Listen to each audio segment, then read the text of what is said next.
morning, everyone.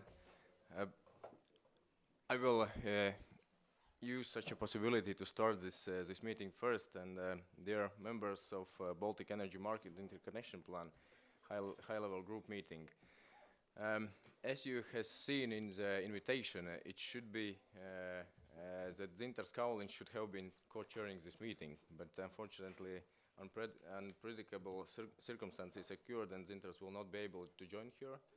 That's why I will use such a possibility to replace him, and I have a honor to be here and co-chair this meeting with Ms. Katarina Siko. As you all should be aware, the BEMIP has proven itself as a successful cooperation mechanism, and I will not fail if I will say that the cooperation in BEMIP should be looked as a good example for other regions. So, from my point of view, I think we have to keep momentum on successful cooperation to define new achievable goals that will make our region better, safer, and more prosperous. I'm here today holding, I could say, two positions. First of all, I'm behalf here on Ministry of Economics of the Republic of Latvia, as well as I represent the coordinators of PA Energy in a BEMIP action plan under US BSR. It has to be said that the PA Energy in EU strategy for Baltic Sea region is somewhat special because we have a strong and historical cooperation with Commission in these tasks, because other regions, I could say, do not have such possibilities. Both BEMIP as well as EU BSR has been in place for about 10 years. For a while there were two parallel cooperation platforms in Baltic Sea region, and in 2015, I will touch a little bit history of this initiative. In 2015, it was decided to optimize this regional cooperation formats in energy sector and merge EU's BSR PA Energy together with BEMIP action plan. And as a consequence, BEMIP action plan was included in the EU's BSR. At this point, the action plan was reviewed as a good willingness of the member states to cooperate in addressing the current challenges in the energy sector. And the action plan defines actions to be implemented mainly in the areas of, first of all, energy infrastructure. Second is gas, electricity markets and power generation, security of supply, and fifth is energy efficiency and renewable energies. As the grid infrastructure, internal market, security of supply, as well as synchronization is mainly related to big regional projects, we as PA Energy coordinators are focusing on smaller energy efficiency and renewable energy sources projects, where the local initiatives can bring added value. In the smaller scale initiatives, we could be seen as the mediators between the policy level and the local and regional level industry representatives, associations, universities, agencies, and regional planners. Overall, BEMIP action plan differs from the other policy area plans. After the merging took place and the BEMIP action plan was included in EU's BSR, the coordination task of implementation of plan was shared by BEMIP Group overall, Commission, and PA Energy. PA Energy coordination tasks are performed jointly by Latvian and Lithuanian colleagues. From Latvian side, it's Ministry of Economics, which I am representing now, and from Lithuanian side, it's the Ministry of Foreign Affairs together with Ministry of Energy. I think that the synergy so far has made it possible to achieve a lot. Therefore, it's crucial to take the cooperation so far as a good basis and use it as a significant push for the revision of action plan in order to identify the needs of our region and find out the cooperation potential to achieve our expectations. The BEMIP action plan, I think that Katarina will give a wider view on this time schedule when we will review it, and nevertheless we must try to make use of this opportunity of a review of this action plan to define the needs of our region.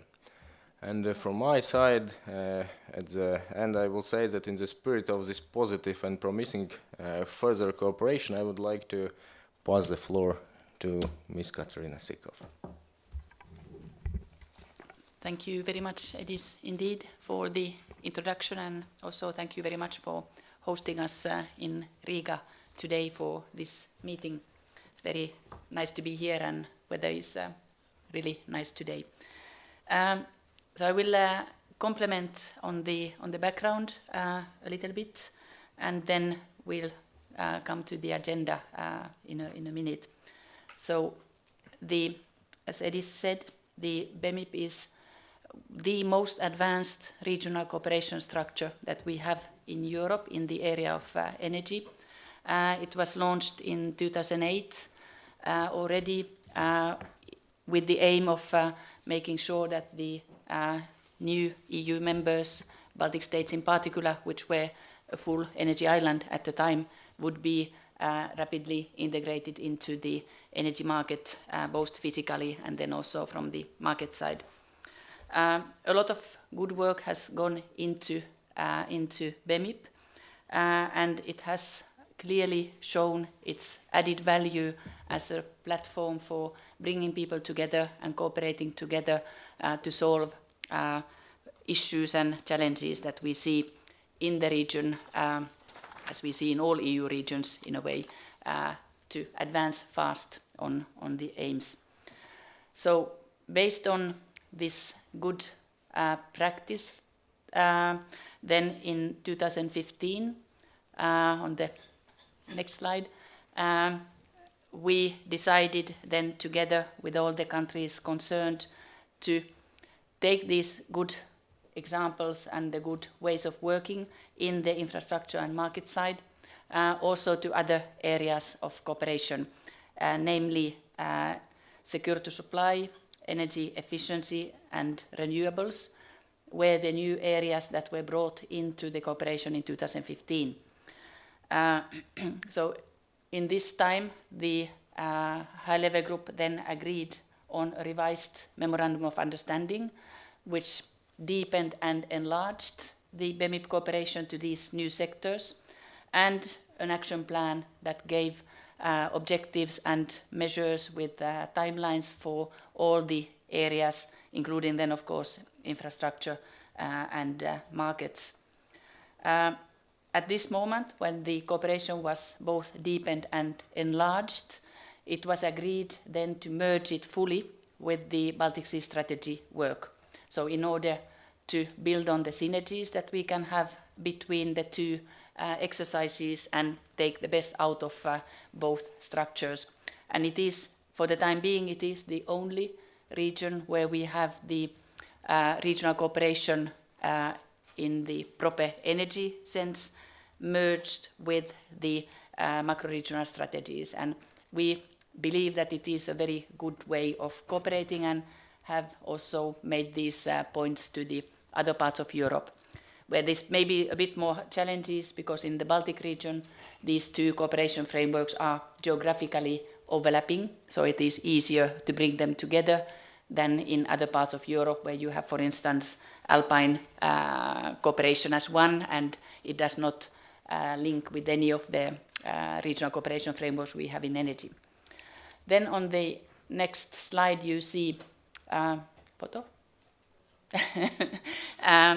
So I think it's actually a very nice coincidence, or very good planning from the Latvian host side, that 5 years ago, when this new Memorandum of Understanding and Action Plan were agreed, we had the final meeting to agree in not far from here, on the coast in Jurmala.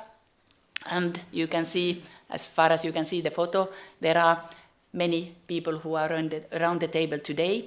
So many of us were there already in 2015 to agree on this new format of BEMIP cooperation.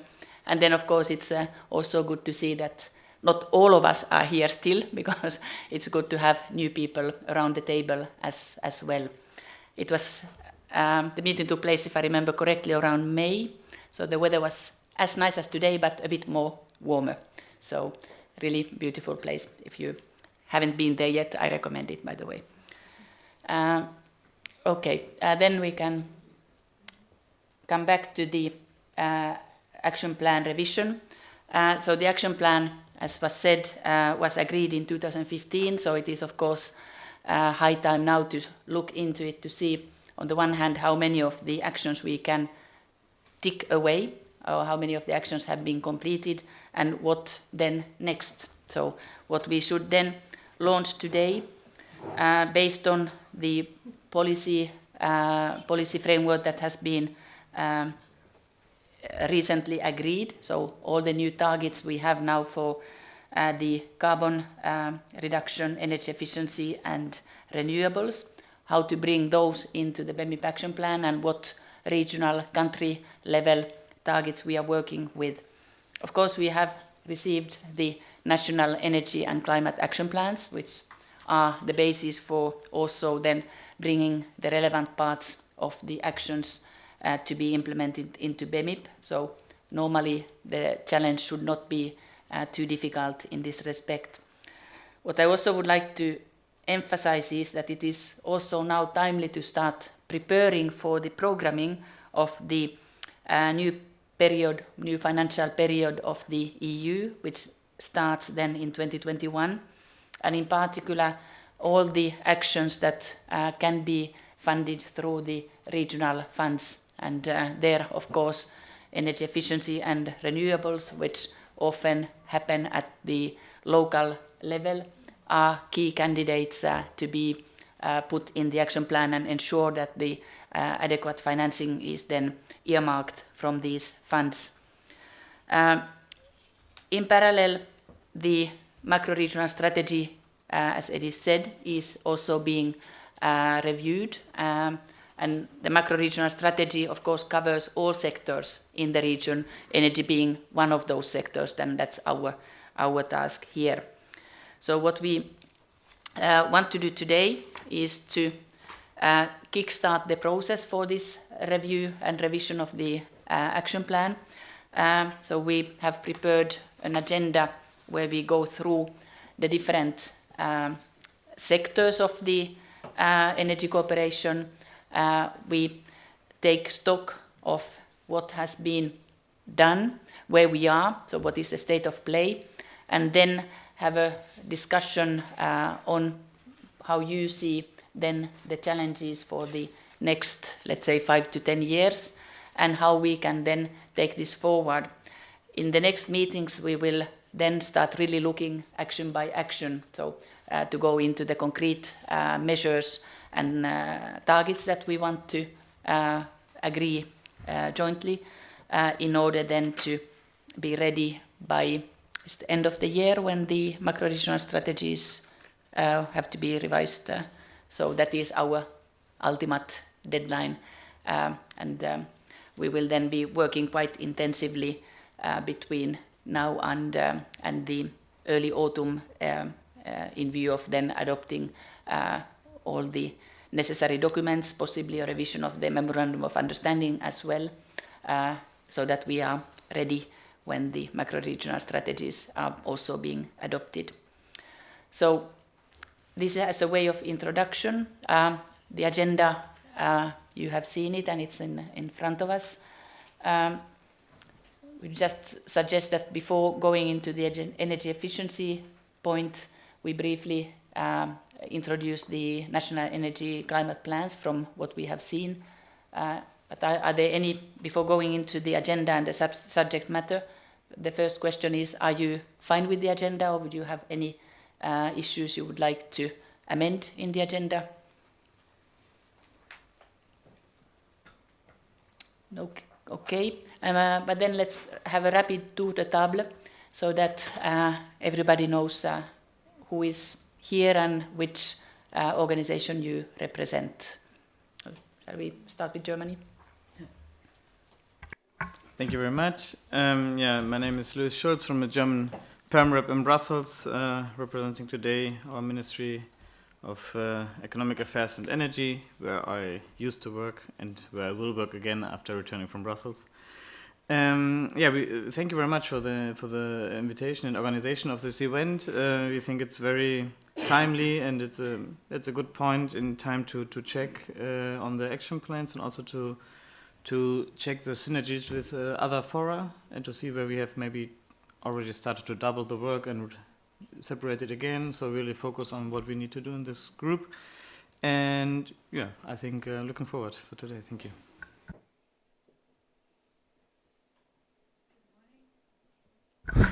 Good morning, I'm Dalia Tamoshunini from Ministry of Foreign Affairs of Lithuania. So this is my colleagues will give a word more. Good morning, I'm Karolis Vaikauskas, Minister of Energy, Oil and Gas Division. Yes, hello, and my name is Normantas Kražis, also Minister of Energy of Lithuania, International Cooperation and Planning Division. Hello. Good morning, my name is Gediminas Karalius. I'm also from the Ministry of Energy of Lithuania, Electricity Sector Division. Hello, Philip Westling, Ministry of Infrastructure, Sweden Energy Division. Good morning, I am from Polish Ministry of Energy. My name is Waldemar Łagoda. I know very well the history of BEMIP. What Katarina mentioned, it's a really story of success. Malwina Koszerny, also Ministry of Energy, Republic of Poland, Energy Department. I am here for the first time, but I hope not for the last. I hope this is working. Good morning from my side as well. My name is Juana Langa. I'm pleased to see many of you here, familiar faces. I'm part of the infrastructure team in the European Commission, but stepping in today for my colleagues working on the many dimensions of the BEMIP high-level group. Thank you.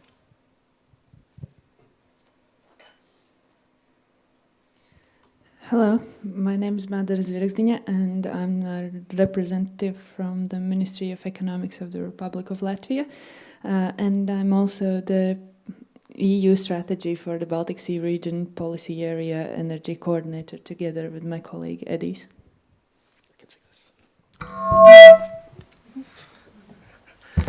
Good morning. My name is Klaus Tostrup. I'm the European Affairs Manager from Energinet, which is the Danish TSO for electricity and gas. Hello, and my name is Mette Muscott, and I'm from the Danish Energy Authority. Thank you.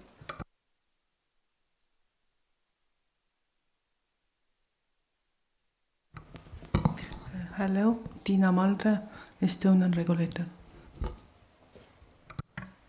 Hello, I'm Karin Lehtmets. I'm also from Estonian regulator from Energy Department. Good morning or almost afternoon to everyone. I'm Jaanus from the Ministry of Economic Affairs and Communications of Estonia. Good morning. I am Jaak from Elering, Estonian TSO. Good morning. My name is Petteri Kuan. I come from the Ministry of Economic Affairs and Employment, Finland, and from the Energy Department. Morning, I'm Herko Brits from Baltic Connector there, and was looking at Katarina's pictures there in the previous meeting in 2015. I was still representing the Ministry of Economic Affairs there, so let's see what is the next meeting role there. So. I'm Arnis Staltmanis, Latvian Electricity TSO.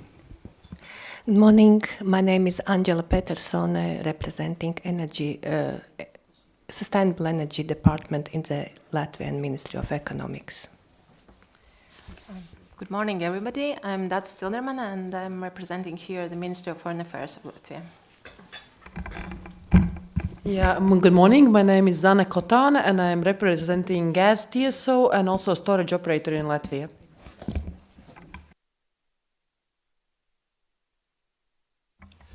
Hello, I'm from Latvian Public Utilities Commission, Energy Sector Regulator, Deputy Director of Energy Department. That's a bit.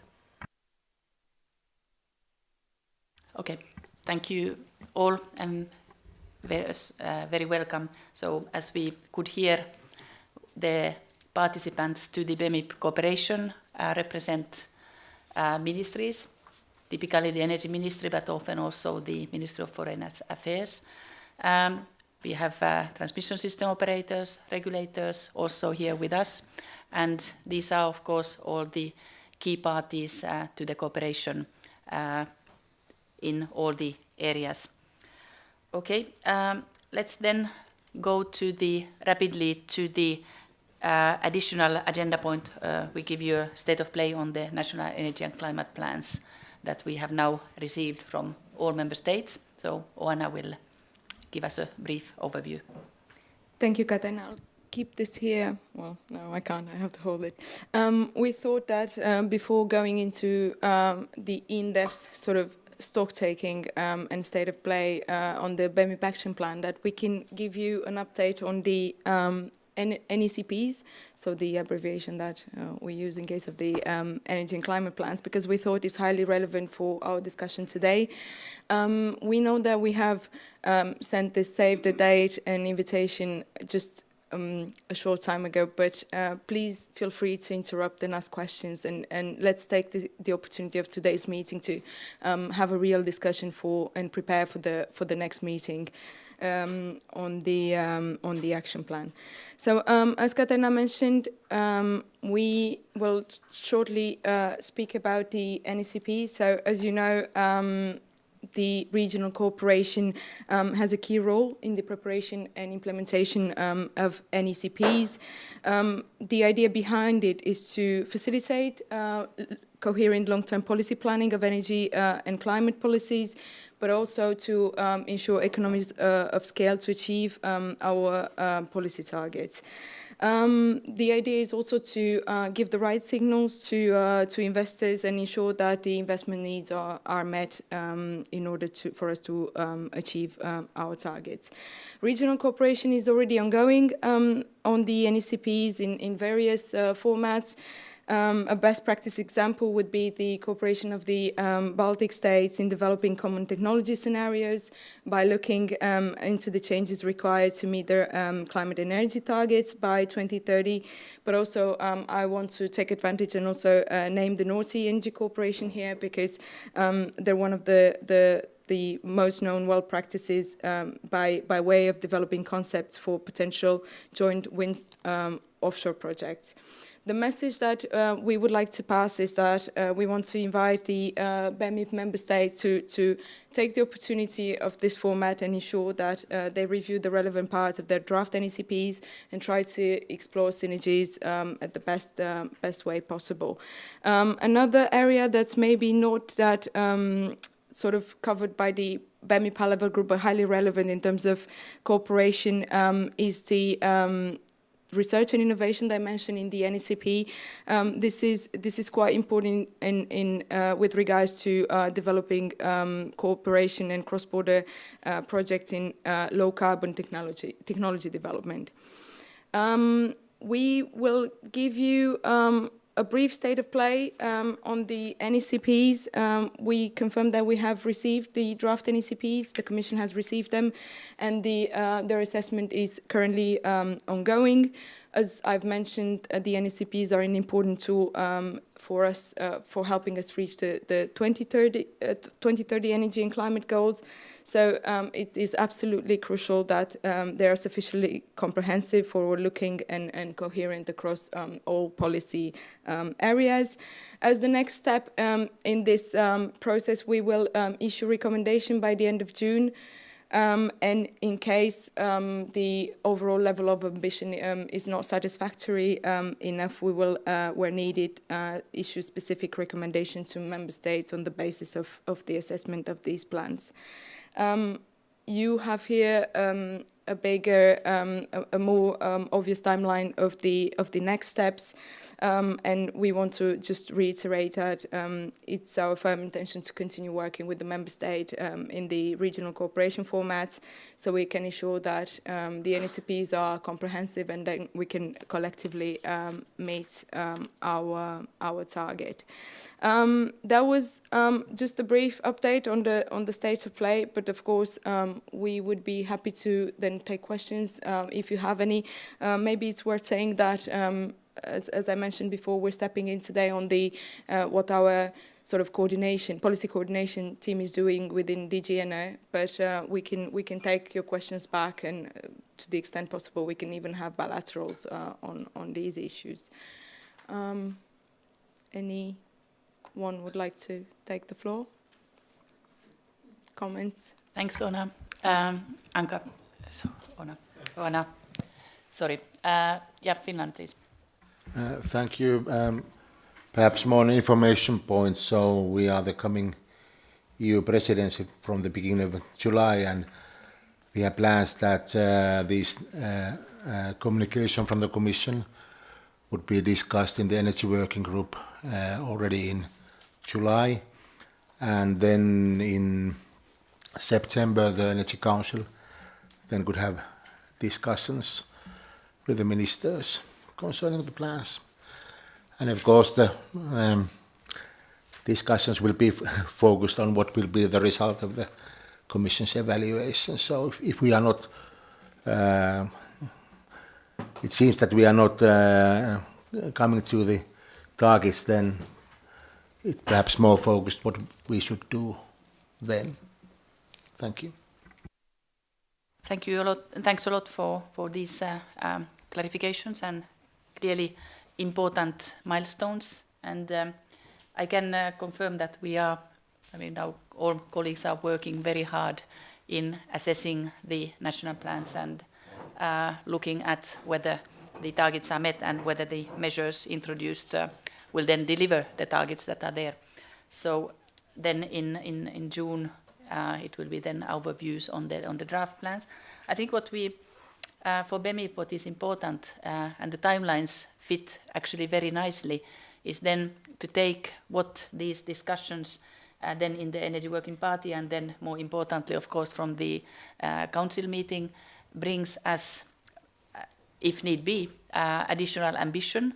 And we can then also see what it means for this region in order to build then the BEMIP action plans around those discussions that take then place in the Council, because there could be then some elements that we then need to take into account and adjust ourselves and our action plans. So time-wise, I think it is very, very well synchronized. Very good. And also want to welcome Norway. Maybe if you just tell your name so that everybody knows where you come from. And thank you very much, Siko. My name is Johan Vettelsen. I'm coming from the Ministry of Petroleum and Energy in Norway. Thank you. Sorry, late, early morning flight. Yeah, thank you very much, and you are most welcome as well. Okay, so that on the plans, and I think one of the, let's say, action points for BEMIP would be then to see when the Commission first comes up with the assessment of the draft plans, so around June, and then taking the discussions as they take them place in the Council, to see if there are any elements that we could then put in the BEMIP action plan as concrete measures related to any of the topics that we cover in BEMIP. So let's keep that in mind for us to keep close track on. Okay, let's then move to Valdemar, please, Poland. Thank you. It is, of course, very good that any links to national plans will be included in action plan, but I think that we have also the very good opportunity to use this platform, BEMIP platform, to make so-called regional coordination, because it seems to be a natural platform for such coordination. Each member state is obliged to coordinate, at least with direct neighbors, its national plans. And in fact, there was not established a special groups for such task. I can share with you that we have last week, or a week ago exactly, consultation of German national action plans organized by Ministry of Technology and Energy in Germany, in Berlin. But this consultation were focused mostly on not mostly, but only on German national plans. We have also with our friends from Visegrad Forum, Visegrad Group Coordination of V4 countries' national plans. We also discussed the national plans in general with Lithuanian neighbors, but this forum, I think that we can devote one of next meeting of BEMIP, maybe not high level, but at the working level, to also to discuss our national plans. Thank you. Thank you very much indeed. Sounds an excellent suggestion to me. Would everybody around the table agree that we will then plan a BEMIP meeting around this coordination of the national plans? I see people nodding, so okay. Thanks a lot for that. So we'll do it then, possibly already in the next meeting. Any other comments on the national plans? And there's no chair. Sorry. Okay, so welcome to our colleague Olgert from Security Supply Unit.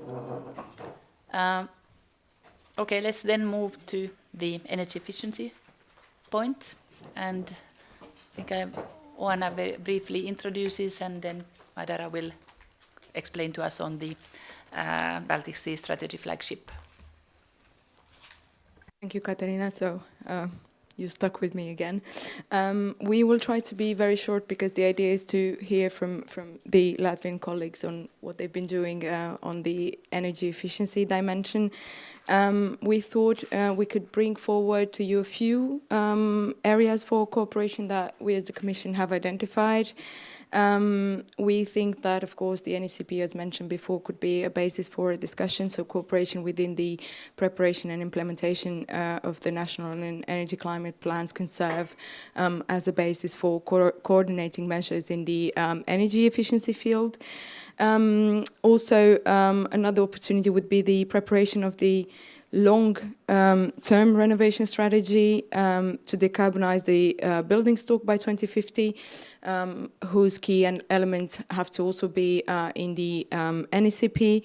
And last but not least, the task force on mobilizing efforts to achieve UN energy efficiency targets. We understand that it's working quite well. The task force has been meeting already twice last year, and the member states are quite active and have brought forward a lot of very good initiatives. Long-term renovation strategies is an element of the Energy Performance of Buildings Directive, Article 2A. We understand that you can already identify actions regarding best practices that could also be included in the NECP in this case. But of course, something that could touch upon initiatives such as the energy poverty, behavioral change, and energy audit. A bit about the task force. As I mentioned, our colleagues have discovered together with the member states active in this task force is that there's a clear need for mobilizing efforts in the energy efficiency field. Why is that? Because since 2014 we have noticed that the energy consumption is rising following an extended period of flat consumption or declining, making the distance to the achievement of the 2020 energy efficiency target harder to overcome. You can see here the sectors that require more effort. So the final energy consumption has been rising, especially in transport, residential and services sectors. The possible factors that we can agree could be the weather and the high economic growth, but the member states have discussed in the context of the task force that a delayed policy implementation and the insufficient consideration of the impact of behavioral aspects and lack of funding for energy efficiency policies could definitely be a deterrent for achieving the target. As I mentioned, and I will probably be be over with.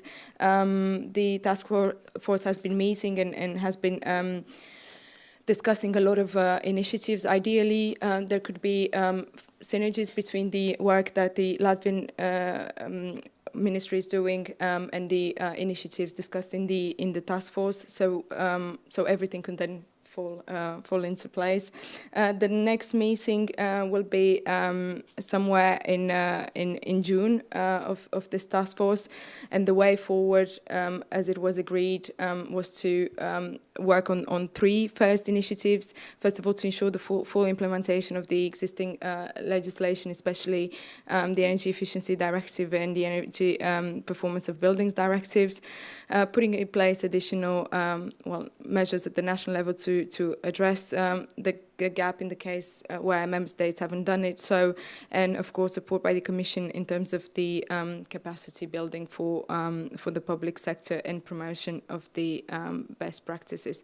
I think in terms of the sort of Commission's intervention, we invite member states to inform us about the progress of the action taken in their annual report under the EED. Of course, this can again feed the work on the revision of the BEMIP action plan and could advise on the state of play in different member states. And the BEMIP, of course, we will continue to monitor energy consumption trades as part of this annual progress.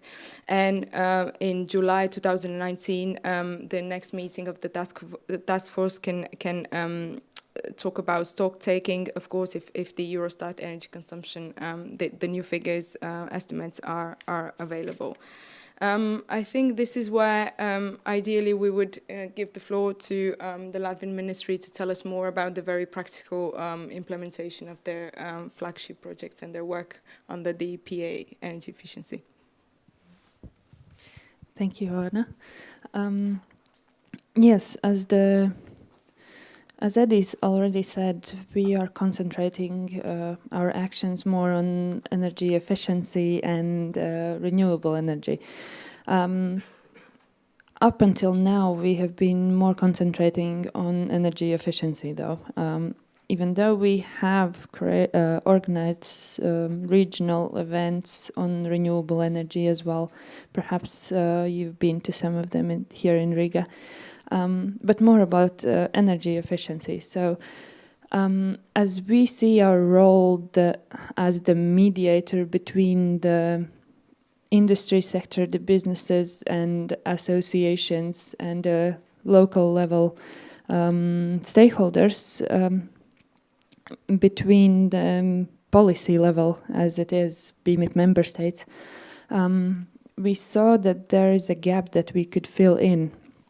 And we came up with an idea to create a network or a platform where these experts from different fields, different cross-sectoral positions could exchange experiences and work on issues or address topicalities actually named from the policy level. So this would allow us to mobilize all available funds that are in the EU region, because at the moment there are several regional projects. They have results, but the results not always reach the right target audience. For example, there are many energy efficiency projects who have created recommendations for policy level, but those recommendations not always come to in our hands. Therefore, first thing how we actually started to build this network was we created a meeting with our flagship project leaders, and we had a working group on how to actually organize this. As a result, we created the concept paper that you have, that we sent to you together with the invitation. So the idea of this is to create a collaboration network or a platform in each of the Baltic Sea region country with a leader. This leader would kind of lead these experts, businesses, associations in each of the country, and then bring those results to a regional level meetings. These networks would be steered by the Commission and the Member States. Therefore, we would have, as Member States, the possibility to somehow influence the project results created, or if there is an idea to actually create a new project, it's possible to do it through these groups. And also there could be specific stakeholder groups created through this network, for example, financing, on financing or on building sector as well. Yes, that would be roughly the idea. We are more than welcoming your ideas, your comments on this. And first, we are creating this Baltic Leadership Program together with the Swedish Institute, and we are really carefully evaluating the participants, as we know that they will be the ones bringing this idea on a national level. Therefore, I would really invite you to work with us to decide on these leaders who will be operating in your country. Thank you. If you have any comments or questions, more than welcome. Yeah, I will a little bit complement this topic what Madra just raised, because I'm, as I mentioned in the introductory part, I'm one of coordinators in PA Energy, and the idea what we as PA Energy are doing, we are somehow dealing with these energy efficiency, renewable energy issues in EU BSR strategy. And the idea is that the typical projects are submitting their applications to us just to get approvals, and that gives them possibility to submit their applications to Interreg financing. And the idea is that till now, what we see, it's one of quite, I would say, some shortcoming in the current system is that these projects come and go, and the results are not used sufficiently. And the idea in the future is just to make such a big cooperation platform where there is one project leader, for example, for energy efficiency, which takes over and supervises all this flagship process. And what we want to get at the end we want to receive that there is outcome of all these projects combined, and this one flagship leader could give possibility to all member states to use these outcomes and results from these projects, just not to invent a new wheel, but to use the existing results, which can get real benefits to all our member states. That's the idea of this concept. And this flagship concept, we first of all we want to implement in the energy efficiency sector, and then after that, based on this basis, what will be the real situation, how it's possible to do that, we will adopt it to renewable energy sector as well. That's our main future goals for us as PA Energy coordinators in these two sectors. And with all that I said now, the idea is that we as well want to include such activities or targets as well in BEMIP action plan to show that how we as PA Energy can contribute to all this BEMIP action plan, to reach all these objectives which came out from this BEMIP action plan. Thank you.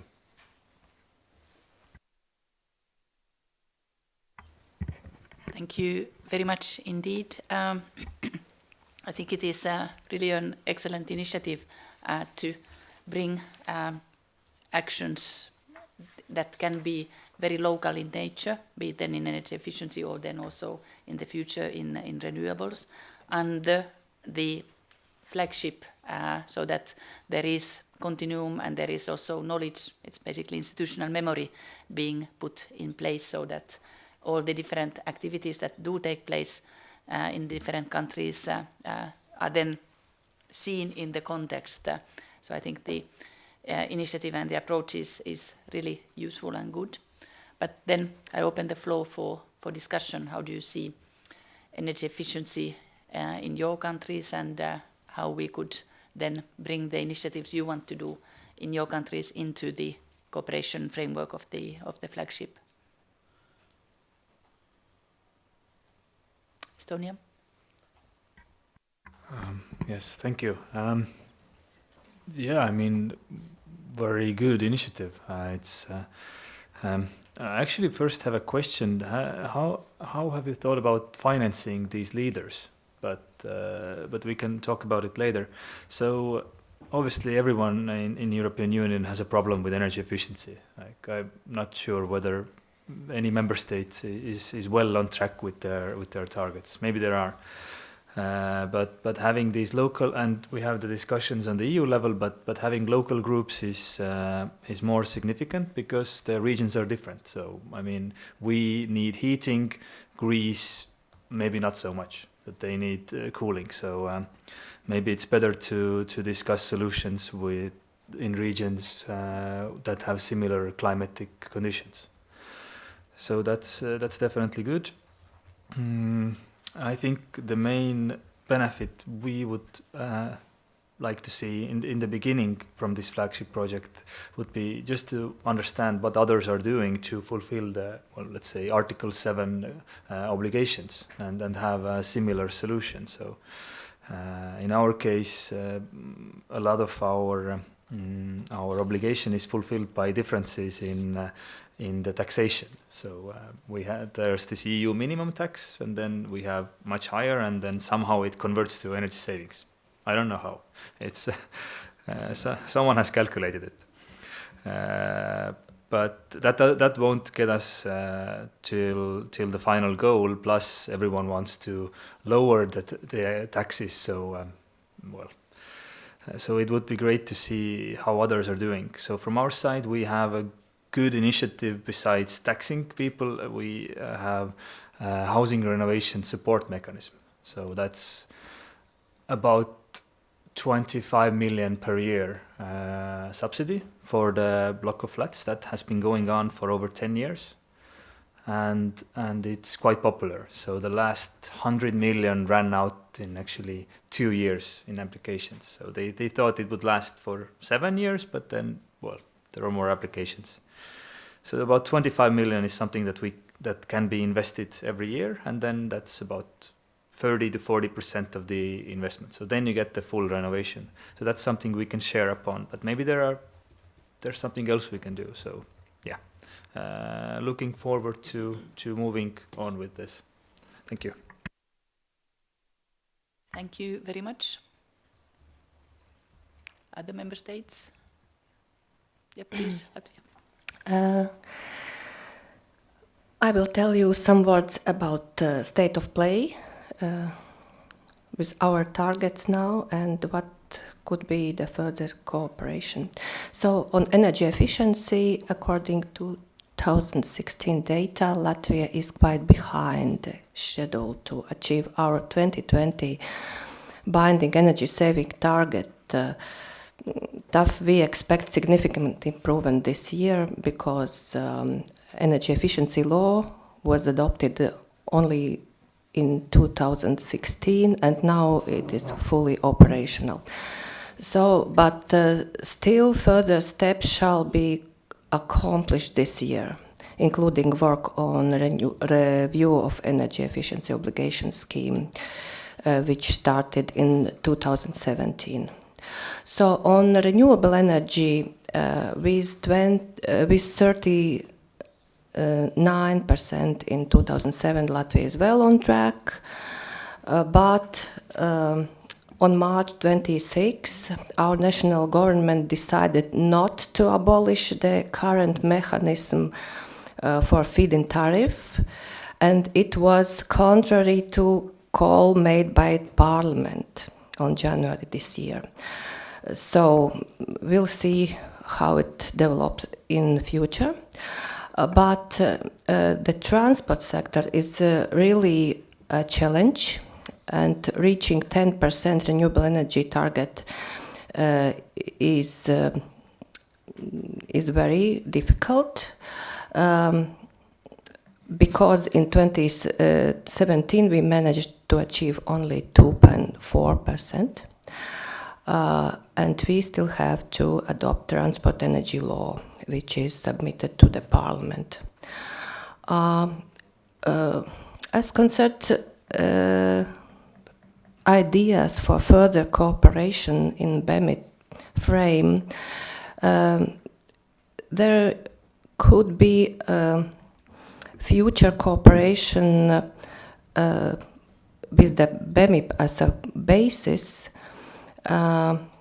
about use of current approach by including different sectoral targets in the action plan for the next period, maybe for 5 or 10 years.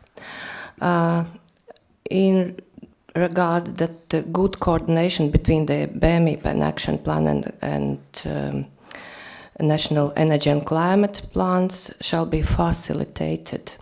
I wonder if and how does the Commission see this to be done exactly? We consider also that our energy flagship process is introduced, as a colleague said, and other ideas could be for future topics to share experience. Could be, for example, introduction of the energy efficiency first principle, which is very interesting principle, and how it is introduced in different countries in Baltic region. Then maybe we can share experience on the instruments for achieving energy efficiency in transport, which is a very important sector in the next period till 2030. And maybe there could be interesting research on potential by sectors in the Baltics, where we can get those savings for implementing Article 7 of Energy Efficiency Directive, for example. Thank you. Thank you very much indeed. Other member states? Lithuania, please. Yes, hello again. Yes, so I have one comment on the platform. Efficiency platform, as Lithuania is part of this PA Energy coordination team. So from our perspective, we see this platform promising. From practical terms, we are, as already introduced, we are the co-coordinators, Minister of Energy and Minister of Foreign Affairs. So we have agreed so that the Foreign Affairs Ministry was more active in implementing the first, the document we have here. But right now we are in a discussion how we as energy experts from Ministry of Energy are chipping in here. So generally that's the plan. And some information about energy efficiency in Lithuania. As understood from the introduction, this meeting is not the place to discuss in very detail, what has been done. So maybe just a general overview of what has happened since 2015 and where we are now with energy efficiency. So since 2015, of course, many developments happened in Lithuania. Most of them are based on Energy Efficiency Directive targets achievements. So quite a number of laws were implemented in this regard and measures taken. But for the measures which have been taken since 2016 to see the effect, actually at least the date of 2017 is needed. So because I have an official situation for 2016 of energy efficiency targets achievement. So in 2016 we had 30% of 2020 target achieved. So we hope that the numbers of measures taken from 2016 will already be reflected in 2017 and further years. Yes, so was presented here in the presentations. The energy consumption is also rising in Lithuania, and transport sector is the problem here. the biggest problem, I could say. So we are looking forward to those measures taken to have an effect. Maybe from some more international perspective, as we are international group here. So we have established a biomass exchange market. It is mainly to buy biomass through this exchange for our heating sector. As already now we already have around 70% of renewables in our centralized heating mix. And as I was informed, Latvia and Denmark is already trading in this platform, and there are plans to expand it. So it's an initiative we're looking forward to go on. And then also Lithuania is active in so-called projects. This Commission's established project where all member states actually gather together and work out solutions how to implement energy efficiency directive. So of course members of this format are included there. And for that's an idea for the future. Of course, the same energy efficiency directive how to achieve the targets, how to address the problem of this rising consumption. We're looking forward to working on that, and we hope we see that energy efficiency should be beneficial to have also in this plan to maintain here and to work on details during this year depending on the schedule. Thank you. Thank you very much indeed. Anyone else? Poland, please. Thank you. I would like to ask our colleagues regarding this leadership program. We met a couple of months ago in Warsaw, and do you have already achieved to invite any leader from Polish side? Not yet. Okay, so we should elaborate it. As regards this energy efficiency targets for 2020, we are on the path to achieving energy efficiency goals both in primary and final energy consumptions. We have implemented lots of measures to increase efficiency in final energy and primary, and in both and the whole energy chain in energy consumption and energy production. We introduced at the beginning of energy efficiency, let's say, according to the first energy efficiency directive, the market tool called white certificate systems, which seems to be that there is a need to elaborate a better one, because we face some problems with some maybe not problems, or some challenges. Because finally, because we had five types of white certificates, and the implementation process of new directive is a good occasion to make order in the systems. So lessons learned shows us that how to improve the system. We also had some so-called soft tools, mainly aimed to encouraging end users, both at the domestic level as well as at end users at households, as well as at small size enterprises to use energy efficiency tools. We have also implemented a special program. I think that it is similar to your project, how to develop energy efficiency activities at the local level, and after achieving some results, we can also share at this regional level. Thank you. Thank you very much. Yes, please. I can comment on first of all on the financing part. We are doing this together with the Swedish Institute, and they are financing the Baltic Leadership Program. So the kickstart will gonna be financed. The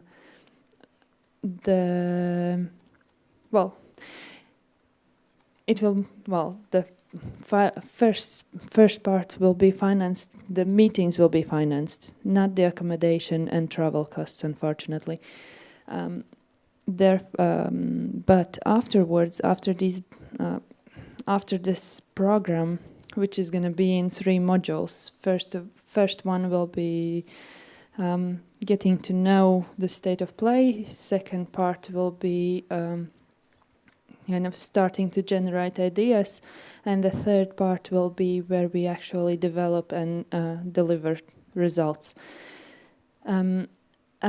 As part of this program, it is planned to prepare a seed money project, which is kind of ideas generation, partner search for a bigger funding possibilities.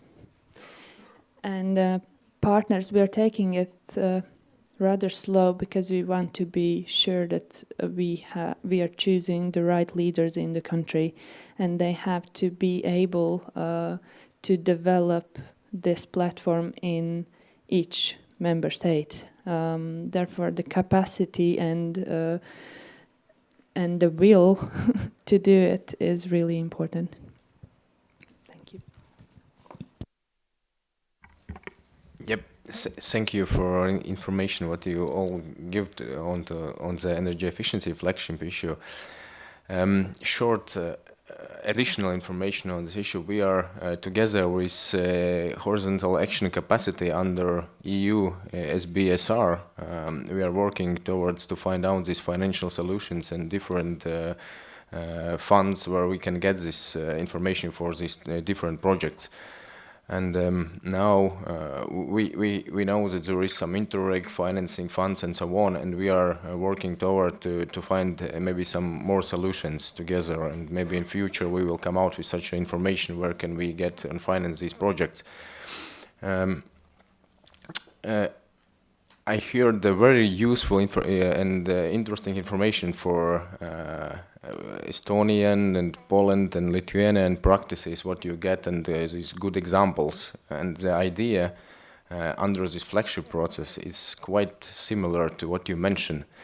What we want to do, we want that we all together share these best practices, because there is no need to invent these new wheels in different countries. If there is a good possibility, for example, or good practice in Estonia to how to finance these renovations of houses, why we need to spend money in other countries to find these solutions if we can just share this knowledge. And that's the idea what we want to implement through these energy efficiency flagships. And that's a main idea, just to share this information, to get the best practices, to share them, and just get as much benefits as we can from all this process, and just with limited resources of finances what we have.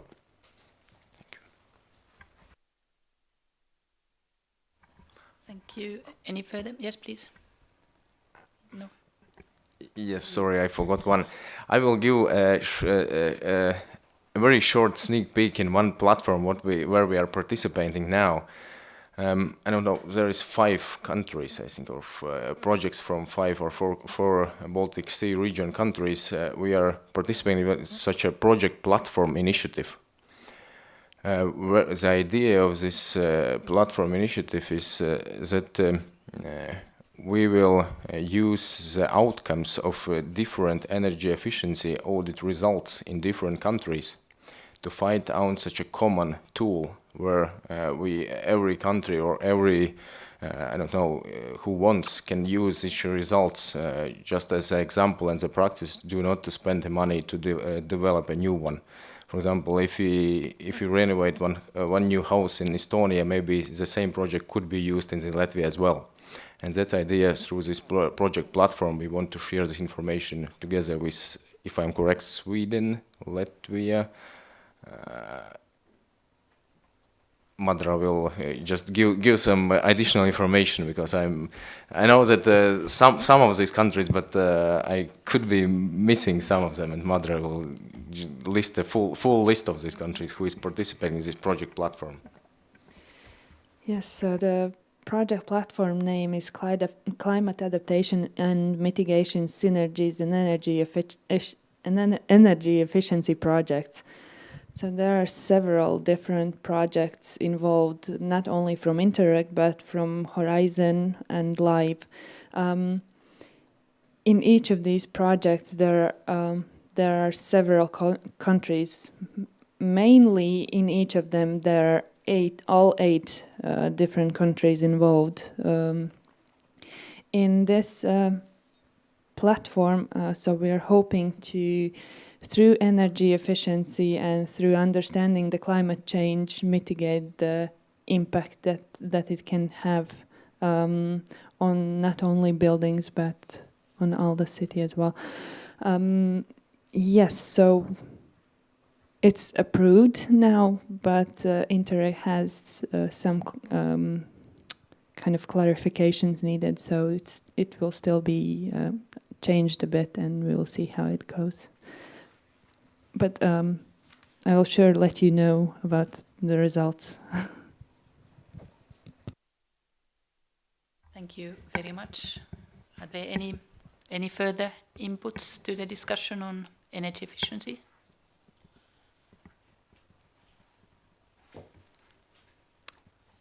No, I think there was a lot of elements already put on the table, and we can see clearly from the interventions that there is already a lot of good practice being implemented in the region, in the different countries. So what I conclude from the discussion is that, first of all, that the idea of a flagship project is a good one, because it then brings all the elements together under one sort of a coordinating or roof, if we call it like that. What we would need now is to then ensure that the identification of these leaders is completed for where it has not yet been done. And what I also took is that there is consensus on the usefulness of exchanging best practice, so learning from each other in the different areas of implementing, financing, energy efficiency. So that is certainly something where the flagship can then bring concrete added value. I noted down some of the raised issues where so cooperation is seen as useful. One is the energy efficiency first principle, how to implement it in practice. Transport was mentioned by many. And also then how to deal with when the economy is growing and consumption is growing, and we still need to reduce energy consumption. So how do we get the energy efficiency there really to play a role?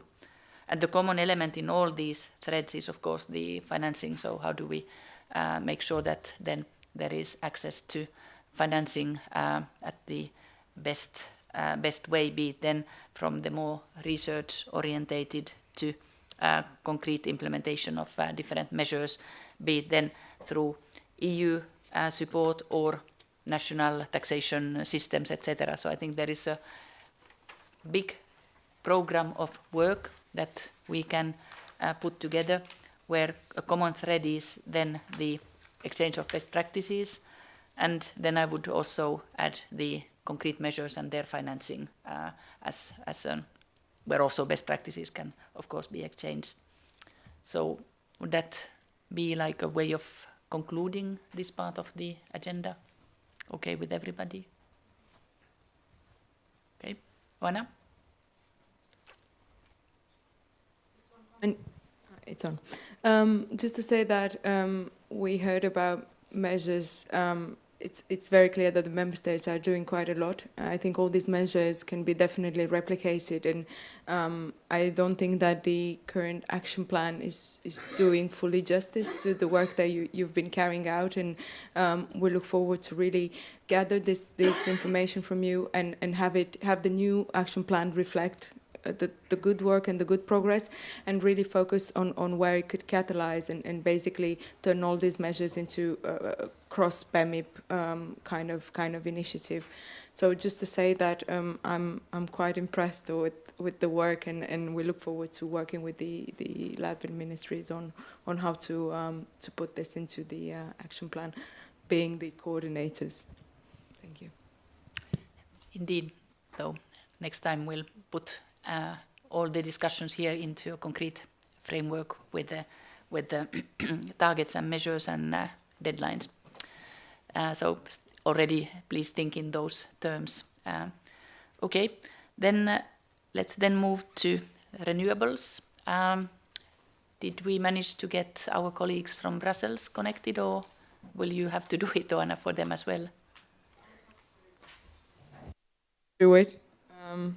Unfortunately, you don't have the right colleagues on it, but hopefully I can fill in for them. As always, we count on your discussion and your examples after our short introduction to really get the discussion going on the what's needed on the renewable side. Now, so I thought we should start by looking where we are in terms of the what is the renewables development in the EU. I think you are all aware by now that last week the Commission published the latest renewable energy progress report. You have here an outline that our colleagues have kindly put together. And I'll just take you a bit through the main figures. In 2017, the share of energy from the renewable energy sources in the gross final consumption of energy reached 17.5 in the European Union. That's it more than doubled since 2014 when it was 8.5%. That was the first year for which the data has been made available. So in 2017, we have 11 member states that have already reached their 2020 targets. That is 5 of the 8 BEMIP countries. Of the remaining 17 member states, 10 member states are already on or above their 2017-2018 trajectory. This includes all BEMIP member states with the exception of one, that's Poland. Now, this is not the carrot and stick discussion. We're not here to blame and shame. I think we had a chat with Katarina just before the meeting. This could be seen as an opportunity to further cooperate and try to identify those projects that could help one push towards the target. Now, the good results on the rest side shouldn't be taken as granted, because we all know that the trajectory now gets steeper towards 2020. There are also some uncertainties with regards to the 2020 target achievement for some countries. So basically, the conclusion is that we definitely need to sustain or even step up the efforts. Now, there's a lot going on in the BEMIP working group, on renewable energy. I think this is one of the most active. I mean, the infrastructure one is also very active, but colleagues in the renewable energy have been working with you quite a lot and meeting quite often. You have here the sort of broad coverage of the first BEMIP REST program that is stemming from the Memorandum of Understanding from 2015. So you can see that on the agenda you have the achievement of the 20% renewable energy targets, also with a look towards the 2030 uptake of renewable energy in all sectors, that's electricity, heating, cooling and transport. Possible measures for cooperation, including cross-border projects under the cooperation mechanism, and I'll shortly come to that. Research and development on the renewable energy technologies and innovation, and access to financing for renewables. The areas of focus in the first phase of cooperation, you all know that very well. One of them, and that's quite a big work stream in the REST working group, is the offshore wind in the BEMIP region. I'll come to that as well, and the cross-border, the many ways for the cross-border cooperation. I mentioned the cooperation mechanisms. So as you know, the directive maintains and strengthens the so-called cooperation mechanisms. They were initially introduced by the, in 2009 by the Renewable Directive. these mechanisms are essential and they're tools for cross-border cooperation in RES. And to name them, if you're not, but I'm sure you're already familiar with, the four mechanisms are the statistical transfers. There are mere transfers of statistics in renewable energies that amount that count towards the renewable energy target contribution, joint projects with EU member states that can be linked to actual projects located in the EU member states, joint projects with third countries, and joint support schemes. The new directive strengthens these cooperation mechanisms. It basically introduces a new EU training platform for statistical transfers. The idea behind this platform is to facilitate such agreements by collecting information on the surplus or shortfall of member states' contribution to the target and to provide a mechanism to match demand and offer for member states. The cooperation mechanisms are also to be seen in the new CEF. Again, this is something that you're familiar with. The Commission has proposed a new window for cross-border cooperation project in the field of renewable energy. This will be developed in the forward slide. So the first sort of work stream that I mentioned that is quite active is the work on a study to identify the possible scope and main areas of action necessary to put in place Baltic Sea Offshore Wind Cooperation Initiative. There are a few work packages. The first task was to identify the offshore wind potentials and the locations that are most promising. The second task, this is where our team steps in, is to identify grid infrastructure needs, including interconnection and grid reinforcement and optimization within a coordinated approach. Task 3, identify market and regulatory barriers and solutions to overcome barriers. Then is the non-financial barriers and solutions to overcome these barriers. And the study will conclude with the development of a roadmap to create such a Baltic Sea offshore wind cooperation initiative and hopefully some potential PCIs. The results so far show that there's a clear benefit for having such an initiative put in place. The BEMIP countries have a large cost-competitive offshore wind potential. Of course, they're varying costs across the BEMIP countries, but of course, there's a clear reduction in these costs through cooperation in the policy and grid aspects. Colleagues have mentioned that the highest total benefits are realized in the ambitious scenario with cooperation on these grid and policies. So definitely a lot of work to be done in this area. Apparently, one of the conclusions is also that the grid reinforcement and reconfiguration are also needed for onshore grid, but this is irrespective of the offshore wind development. So the next meeting of this working group will be in the first half of June in Riga to discuss the way forward and the new developments. So we look forward to that meeting. I mentioned the new CEF and basically the political agreement that was reached in March 2019, the partial agreement on the new Connecting Europe facilities opens a new window for RES cross-border project.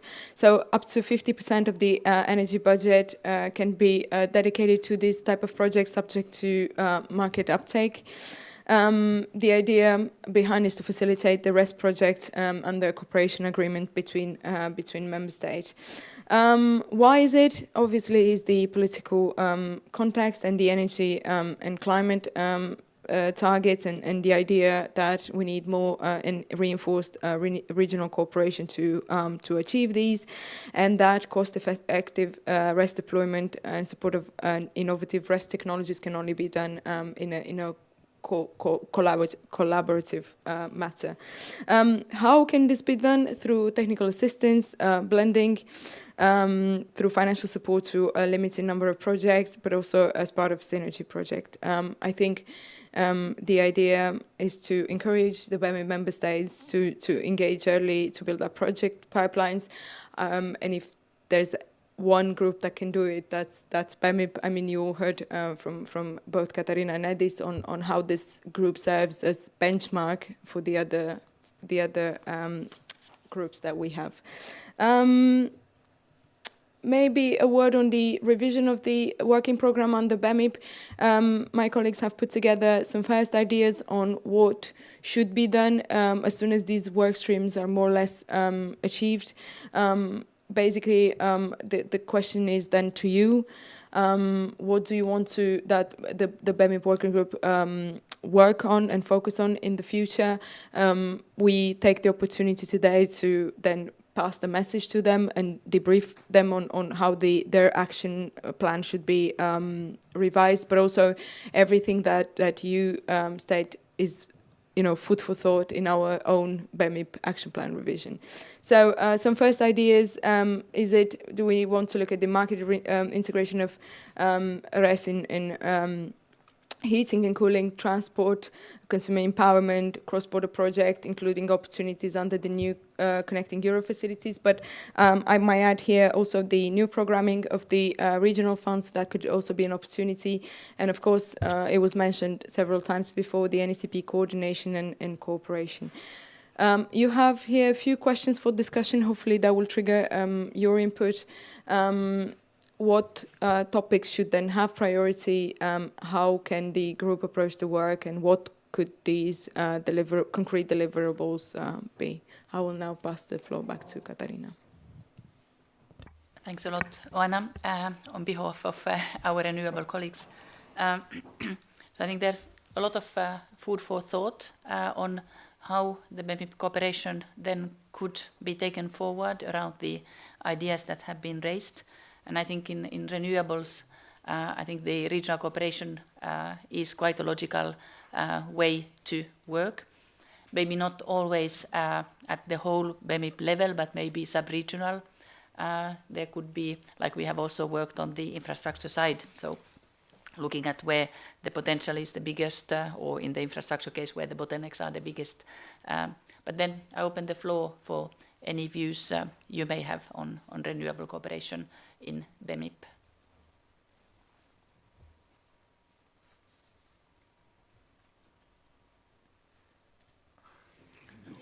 Yeah, you have to start, Estonia. I thought someone else might want to start, but so renewables. Obviously, we have fulfilled our goal. So if someone wants to buy renewable energy statistics, then we are available. We already have the draft contract, so we can just change the country's name.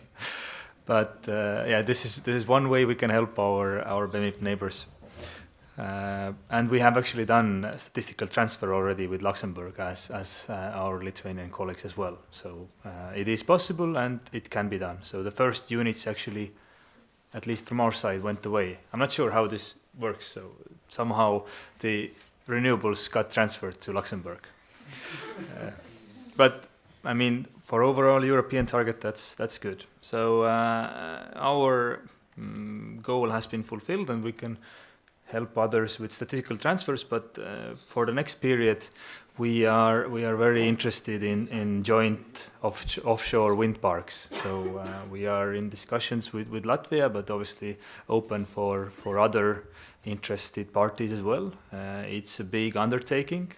And from the ministry's side, we see that the majority of the work is to help the project promoters find a suitable site, the permitting, and see what we can do about the infrastructure. So because connecting an offshore wind park into the grid, at least in the case of Estonia, the one who wants to join the network has to pay all the costs.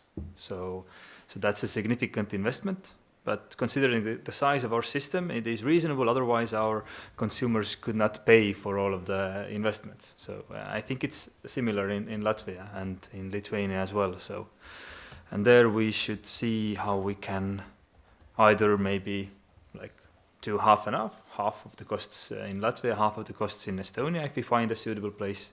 So there are different ways. And since Sweden is not that far away, then maybe we can do a cable in there as well. Yeah, so this is one of our key interests, and we are working towards it already. And the timeline, well, we need to be ready by 2030. So if we look at the renewables trajectories, so we need to start right now if we want to get something by 2027 or 2028. So yeah, thank you. Indeed, thanks a lot. I think the region overall is very well placed to this statistical transfer if is still needed further, because I think most of the countries have exceeded their targets for 2020 already now. Okay, Germany, please. Thank you very much. Yeah, so as regards renewable energy, we are also quite advanced in our implementation of the action plan in cooperation with BEMIP partners in several areas. So first of all, we are on track also, maybe not as well that we can sell to other neighbors or to our neighbor in Luxembourg any renewable, but we are also on track. 18% of the share for 2020 will be reached. Well, second, we contributed to improve our cooperation between the member states in the Baltic Sea region, for example, by the pilot project on solar PV with Denmark. In 2016, we have a cross-border tender for a total of 50 megawatt that was assigned to the Danish developers. And we will build on this experience to engage in further cross-border projects, including for wind energy. Third, in our view, there is some progress being made at EU level in improving access to finance for renewable projects.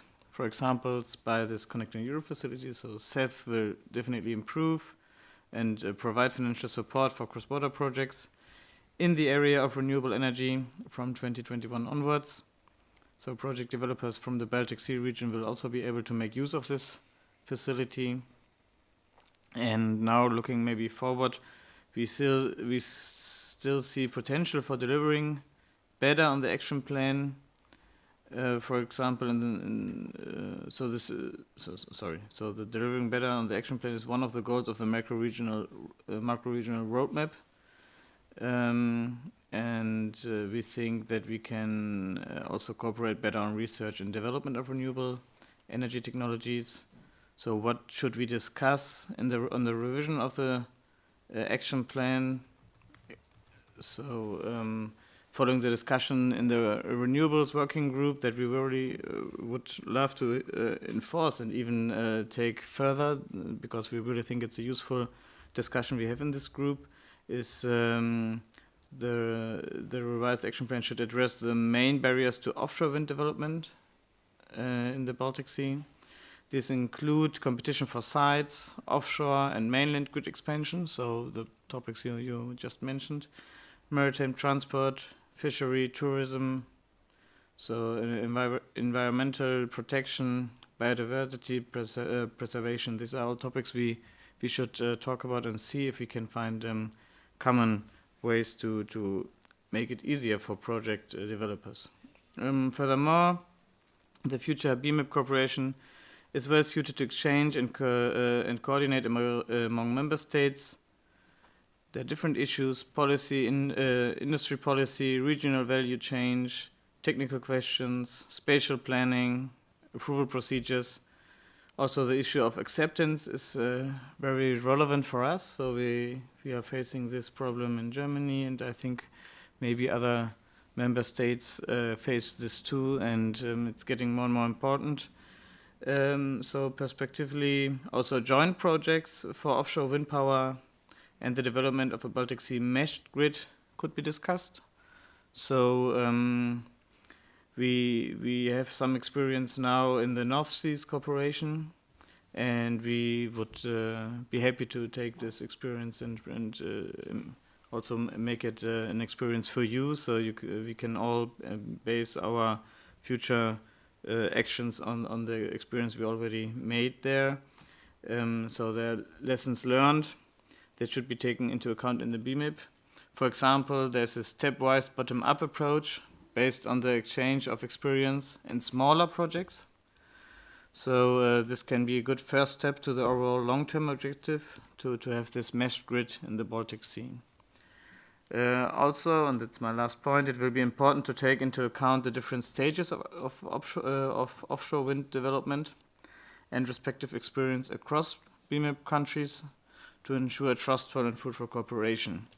So my closing remark is that we would really love to use this working group even more to coordinate on renewables. So thank you very much. Thank you very much indeed. Then I have Lithuania, after which Poland. Okay, thank you. So some facts about our achievements very briefly. We have some success stories and some not as much. So just briefly on them, that we have accomplished the renewables general target in our energy mix. It is 23 by 2020, but already in 2015 we have reached this, and in 2017 it was almost 26%. So at this point we're actually on the same situation as Estonian colleagues. We also can help with statistical transfers. We already also sold them to Luxembourg. So yes, at this point we can help you if you would like. Another success story is in heating. I already mentioned it, but in 2017 we had almost 70% of renewables, mainly biomass in centralized heating systems. It will certainly go up as some projects are still being implemented. It will be online. The share will be higher.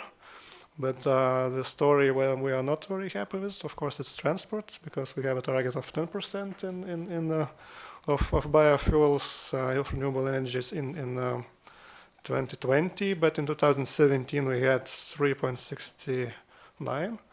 So we engaged with some more actions here. The very immediate one action is to achieve this target, is to increase the share of biofuels mixed in fossil fuel up to permissible limits set by European Union. And there will be actions for the second generation biofuels to be increased. But they will start after 2020 because the law also alternative fuels will have to be adopted in the national parliament. And so generally about the future, what we would like to concentrate here in BEMIP format, it's generally to continue transport, especially transport and cross-border cooperation questions, and it's three ways, so to say, that I can echo the colleagues already said that offshore wind cooperation is really interesting for us. We'd like to discuss how other member states are looking to implement this provision. Maybe on the basis of what the colleagues already have said, maybe in some other way, but yeah, this is really interesting for us to discuss. I'm looking forward to that. We have quite high targets in our national energy independence strategy, and offshore wind is thought to have the very big part here. So in some maybe from 2030 or onward, we look forward to this way of energy. Second way is to for the future of BEMIP is to discuss support scheme opening potential, and then the possibilities for other countries to join, as the directive foresees such a possibility. And for example, in Lithuania, in September of this year, we're planning auctions, technology neutral auctions. Maybe it will be a way for other countries to join, but as I said, it has to be discussed and there is such an interest. And the last last priority is renewables and transport. To continue discussion among us how to achieve these targets of 2020 and then later targets, of course. We think that it's important to coordinate political actions. For example, maybe blending some standards or targets and between the member states in the Baltic Sea region to reach our common transport target, renewables and transport fuels target. So that's it from our side. Thank you. Thank you very much indeed, Poland, and after that, Finland. Thank you very much. As we shown on this screen minutes ago, we are not on the track at the moment. The goal for Poland is 15%. Currently, the data from the last year, we have around 13.8% of electricity or of energy from renewables, comparing to the consumption. Well, but around 4 years ago, we were on track to achieve the goal, but according to some public resistance, the new law was introduced, putting some limits on the territory where onshore wind can be developed.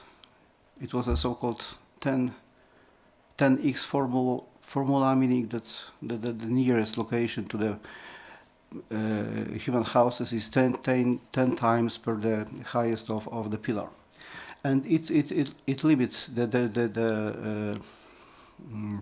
development of onshore wind farms. But learned on this lessons, we changed the law.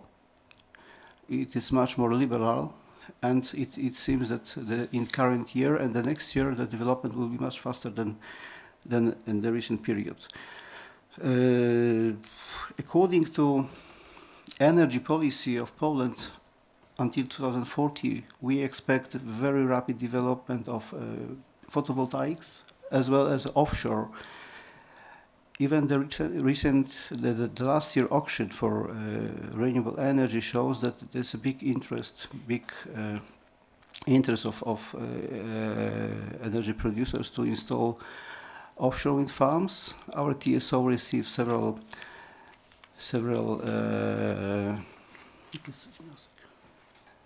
application on installing of offshore wind on the Baltic Sea.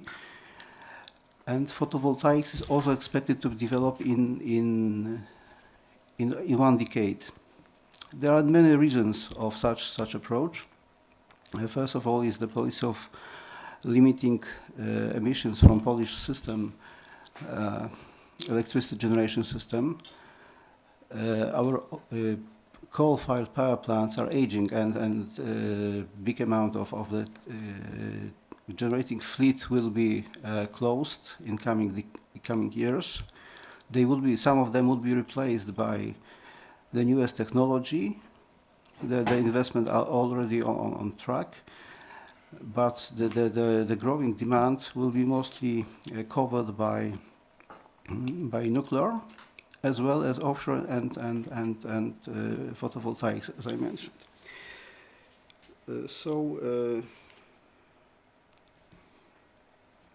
As regards this Baltic Sea offshore initiatives, we see it as a very useful tool. The experience from North Sea offshore initiative is also very worth to follow. So we are supporting this Baltic Sea initiative. And I mentioned the auction last year. This year we are also planning an auction for renewable energy for next year. Yeah, this is all more or less all. Thank you. Thank you very much indeed. I have then Finland, after which Norway. Oh, thank you. We have already above the renewable energy target, which was 38 for us, and already in 2017 we reached 41%. In the end of last year, we had a tendering procedure for renewable electricity operating aid, and a month ago we got the results, and it was only 1.4 terawatt-hour per year production, but the average price was only 2.5 euros per megawatt hour. So it seems that wind power is now almost market-based for market-based investments. So I believe that there will not be any operating aid tenders in the future, but we had yesterday parliamentary elections, so we don't know yet what the future government thinks. Hopefully they will listen to us and save the money for the effort sharing sector. And talking about that sector, I would see that one of the possible cooperation areas would be biofuels in transport. At least Sweden and Norway have even higher ambitions in that sector.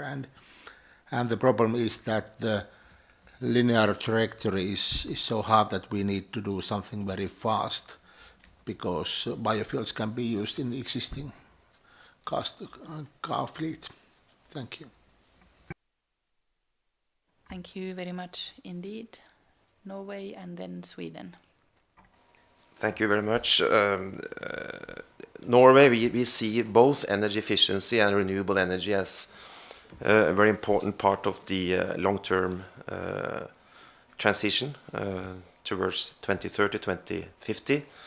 And we share the overall EU views on in these two areas. Norway have incorporated the renewable directive into the European Economic Area Agreement. And we have also a target in 2020, which was 67.5%.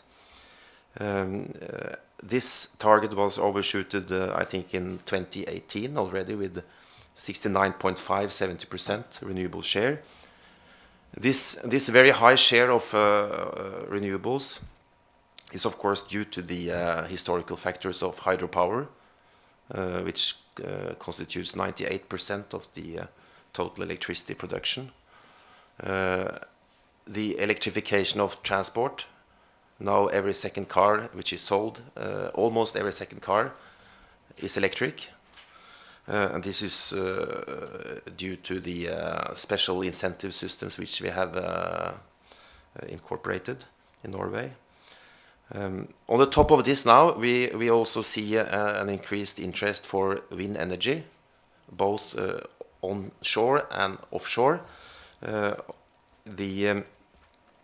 There has recently been released. It's not a plan, it's not a strategy, it's not an action plan. It's a national frame from the our directorate, identifying 43 areas for onshore wind developments,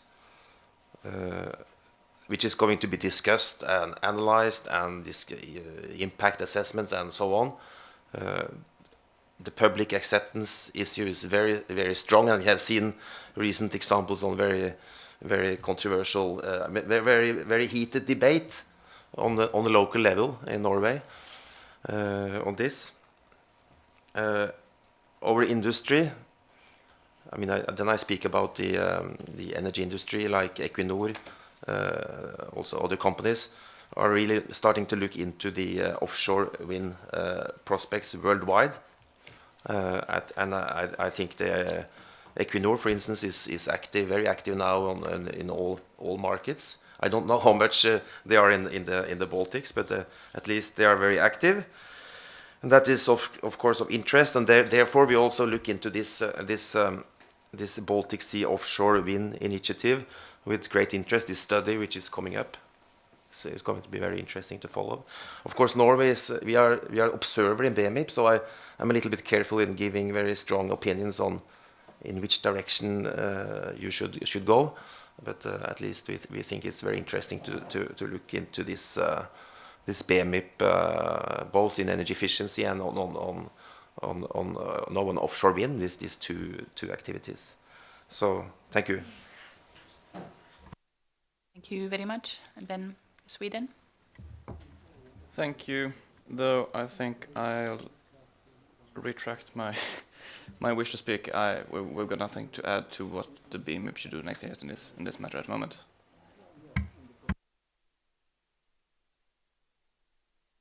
And as my colleague mentioned previously, Latvia is overall a very green country, and we have a quite high renewables energy in our total mix. We are according to last information we have 39% in Latvia, and our overall aim target for 2020 is 40. Therefore, we are very good on track to reach our ambitious and high goals to become more greener country. That was from me as from Minister of Economics, and from other side as PA Energy Coordinator. I think that we have a really good. I listened to all your interventions on these possibilities to cooperate and where are the gaps and what can we do in the future. I think that we have a really lot of common points what we can do together, and as we presented in a brief the flagship idea, and as I mentioned in the first intervention, that we are also planning to implement such a flagship process as well in the renewable energy sector as well. And I think that's a good idea, that we have a big potential to cooperate in regional cooperation, regional offshore grids, and how can we share these best practices. I think it's very good fits in this concept and idea how we together in Baltic Sea region can cooperate to reach these ambitious and high goals that we have in the renewable energy sector. Thank you. Thank you very much. Indeed. Are there any further inputs to the discussion? The discussion was very positive and very converging, I would say. I think we heard very complementary and inputs from the different participants, and I think there is, first of all, very strong interest in working on renewables in the context of BEMIP. I think the idea of building it into a flagship idea, like already the work is advanced in the energy efficiency, so we should look into the model there and see how we can bring the ideas into into renewables as well. What I noted down as the cooperation areas, in a way, first off is the offshore wind or offshore energy, perhaps we could say, was mentioned by perhaps all of you as one area where it would be very interesting to cooperate further by looking at projects on the one hand, but also then looking at the barriers and how to overcome the different barriers, which include selection of the site, permitting process, the connection to the grids, how to deal with the fishing and tourism, for instance, which all compete for the same resources. And here I think the concept of the maritime spatial planning, where there is also colleagues from DG Mare working on, and where the North Sea cooperation is already quite advanced, can offer us some ideas also in the Baltic Sea context. So offshore projects and the overcoming any implementation barriers as one topic, and then from there the potential to work on the cross-border projects in line with the definitions of the Renewables Directive, which then of course are also now potentially financiable under the new Connecting Europe facility from 2021 onwards, but the preparatory work has to take place before. Transport, blending biofuels were mentioned as also topics where cooperation can be useful, and best practice experience can add value. So I noted that one as well. So those as conclusions for the cooperation, so to work on how to bring the flagship idea further, and the areas of cooperation, then offshore in general, cross-border cooperation in renewables in particular, and then bringing it into the maritime spatial planning when it is offshore, and then transport as the fourth topic. Would that summarize in your view the discussion and where we then will bring more concreteness into the actions and timelines in the next stage? Would that be fine, or would you like to add something or delete something? Okay, good. Just one comment then on the CEF budget. Because now we mentioned the CEF in the context of the renewables, which is the new area. But the budget for renewables depends on the overall budget, which, as in the Commission's proposal, is 8.6 billion for the 2021-2028 period. And of course, the budget discussions will continue under the Finnish presidency.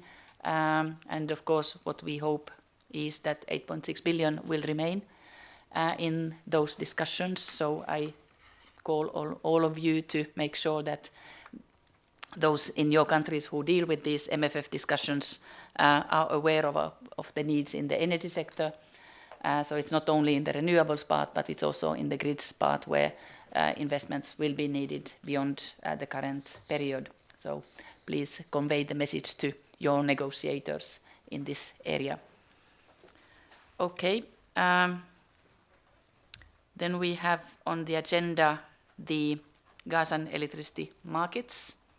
So we have prepared again some introduction here from our colleagues back in Brussels, but it will be Oana taking the floor.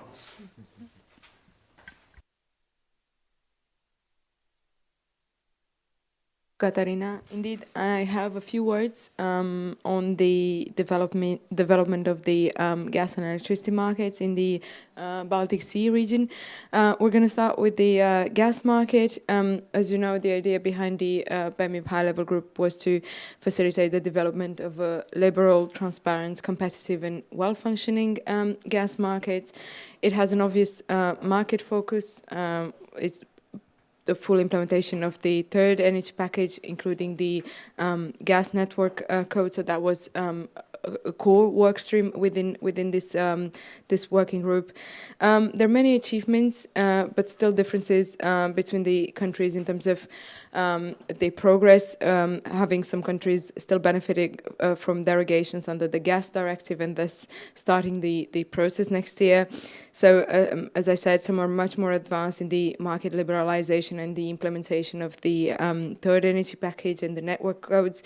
For example, Finland will only start the process beginning of next year due to the derogation granted under the gas directive. The derogation for the third package implementation has ended for Latvia, Lithuania and Estonia with the opening of the LNG terminal in Lithuania, and will end for Finland from the 1st of January 2020 with the opening of the interconnector with Estonia. In terms of the process for the gas market integration between Finland, Estonia, Latvia and Lithuania, it's very much ongoing. We all know and stand behind the advantages of such a gas market integration, which is the best use of the existing infrastructure like storage facilities, LNG terminals and interconnectors, and of course attracting competition and suppliers through the increased market and benefits for the end consumers in the Baltic Sea region. There's still a series of details to be agreed, as you know, including the system of tariffs and compensation for TSOs. So far, we have achieved a first agreement between the three of the TSOs, and there is work ongoing on the creation of a common tariff methodology. Obviously, from the Commission side, we emphasise that the integration must be subject to clear and non-discriminatory rules in line with the EU legislation, in particular the network codes. For the compatibility with the network codes, the idea is that the earlier we can identify and address some potential incompatibilities, the better. There is an ongoing public consultation on the tariff methodology under the TAR network code, and its assessment by ACER will definitely bring important input to the process. Last but not least, a message on this is that that all parties should work together on the common solution and definitely look at the social and economic benefits for the region of a gas market integration.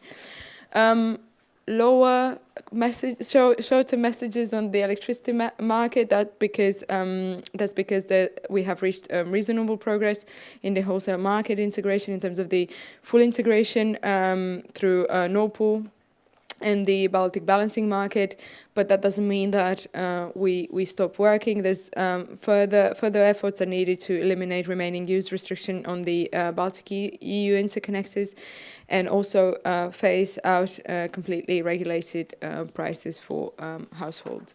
These are the messages from the markets team, and I give now the floor to Katarina.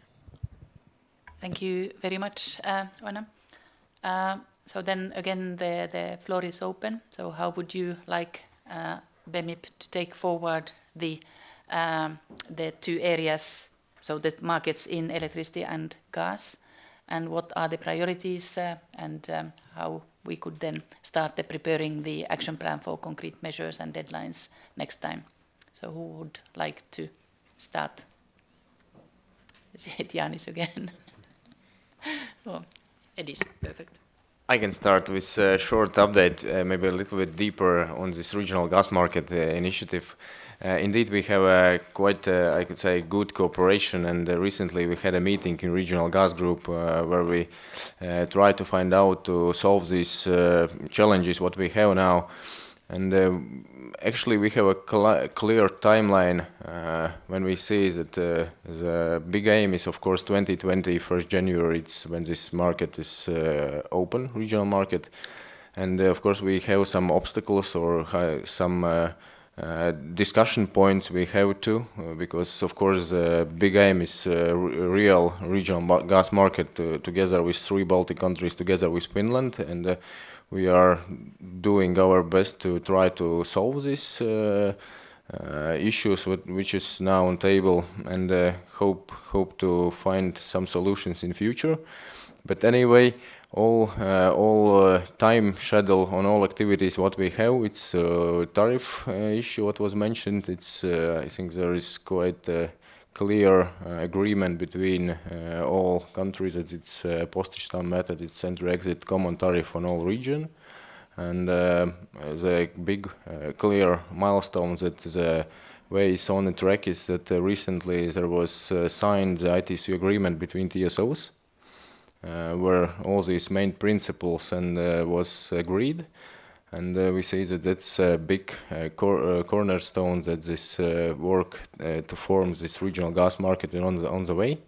Of course, we have some home tasks, what we should do in the future.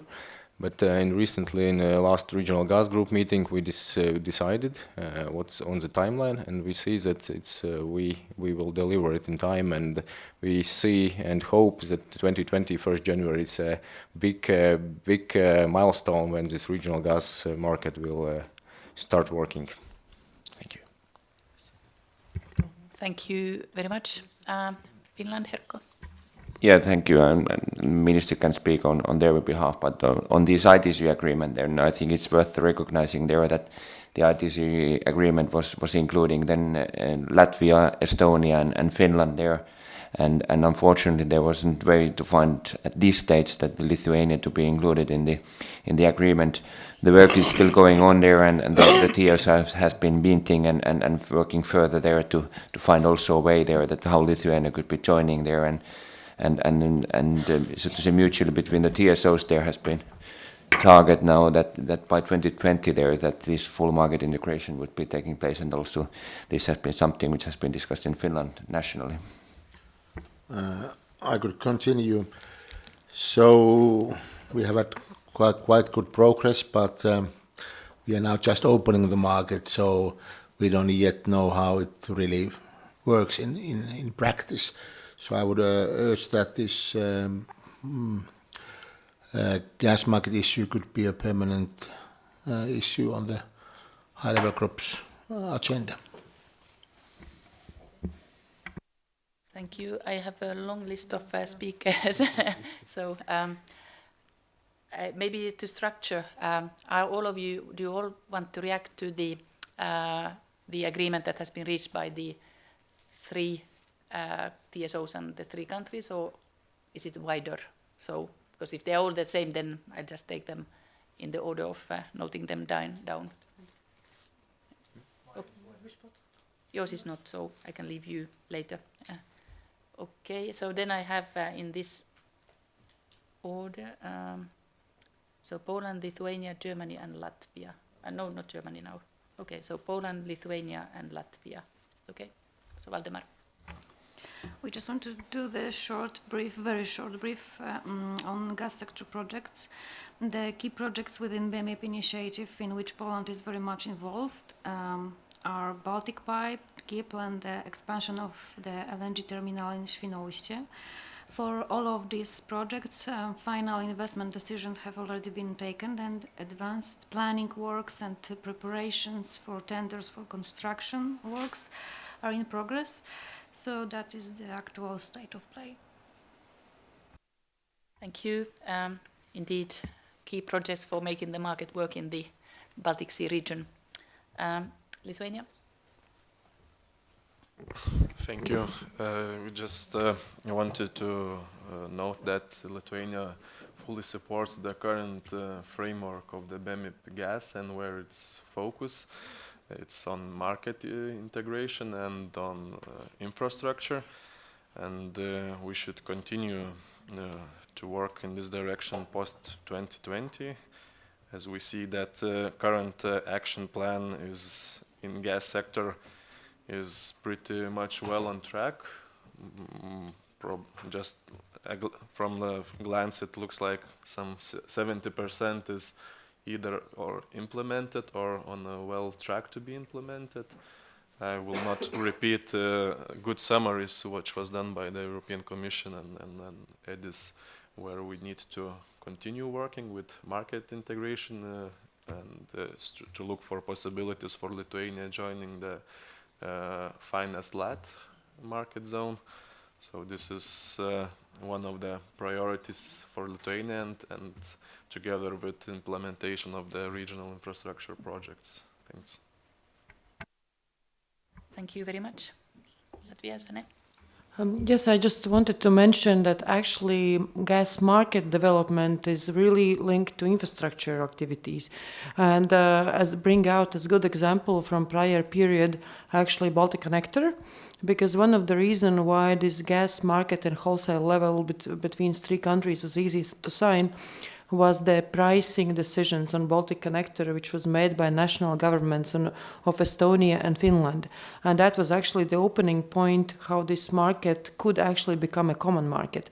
And I think one consideration for the next period of BEMIP planning would be to look at this region, how do we look at post-implementation infrastructure pricing. So if the pricing, if the infrastructure has been developed with large EU support, on actually with the aim to integrate markets and to aim to actually make market more transparent, then maybe there needs to be some solutions how after implementation these projects are priced. Because of course one of the challenges which we see currently in deriving at this 4 countries market model is pricing for these interconnections, which are of course big costs and requires some decisions on common grounds of how it actually gets afterwards priced in market operations already once the capital investments are already done. Thank you very much for those points. Norway and then Estonia. Thank you. I mean, in our view, a well-functioning integrated energy market is the most important factor contributing to the supply of security in Europe. This includes strong emphasis on infrastructure developments as well as diversified supply sources. A Baltic pipe or a northern gate could be positive in this context. Direct access to the Danish and Polish markets would offer additional flexibility for companies exporting natural gas from the Norwegian continental shelf. The Norwegian authorities are therefore positive to a new commercial-driven tie-in to the Norwegian upstream gas pipeline network, as long as it is compatible with the integrity and functioning of the existing upstream system. We have agreed upon a treaty with the Danish authorities that, amongst other things, ensures the operational integrity and functioning of the Norwegian pipeline system. The treaty will be signed later, I think, in the month. We have also consulted Germany regarding the tie-in to Europipe 2, which is an obligation we have under the treaty for Europipe 2. So this is, I think, the Baltic Pipe is the main project we follow under this BEMIP. There is, just a remark on gas. There is still a large remaining pool of gas on the Norwegian continental shelf. Recent estimates indicate that only about 1/3 of total estimated gas resources have been produced to this date. So this is important to have in mind. And of course we see that there is a lot of other infrastructure projects which of interest: Klaipeda, Svinoujscie, Jipel, all this, Baltic Connector, Estonia, Finland. All these things are, of course, of great interest for a natural gas supplier. Thank you. Thank you very much indeed. Maybe as you mentioned the Baltic Pipe, so whilst we are discussing here the market developments, etc., in Brussels took place at the very moment now the signature ceremony for a CEF grant to the Baltic Pipe in the presence of our Vice President and Commissioner, and in the presence of the Polish Prime Minister and Mr. Naimski as well from Poland. So just whilst we were speaking here now. So you can already see the photos on Twitter if you are interested. That's now I know that it did happen.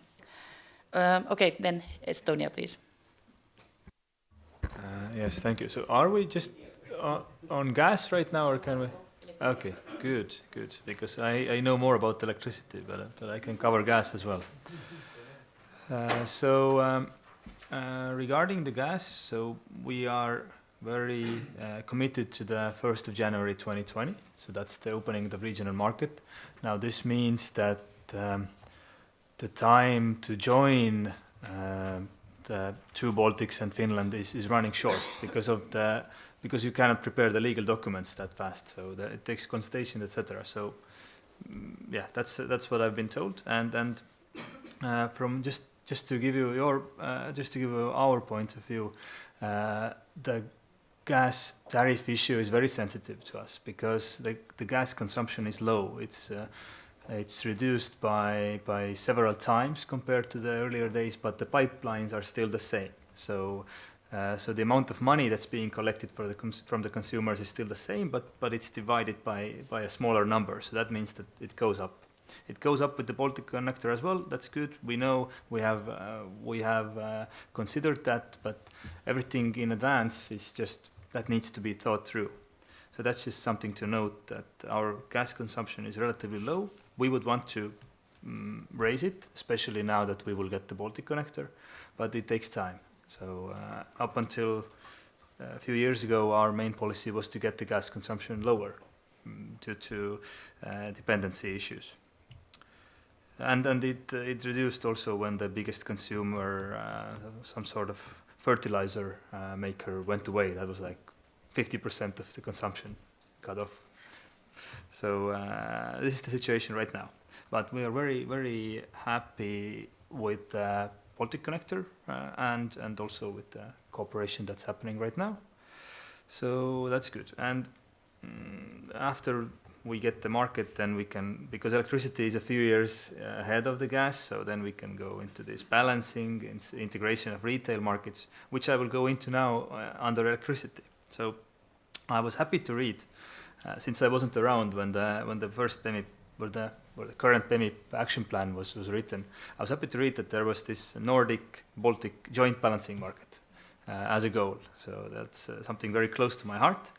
The Baltics achieved it 1st of January last year.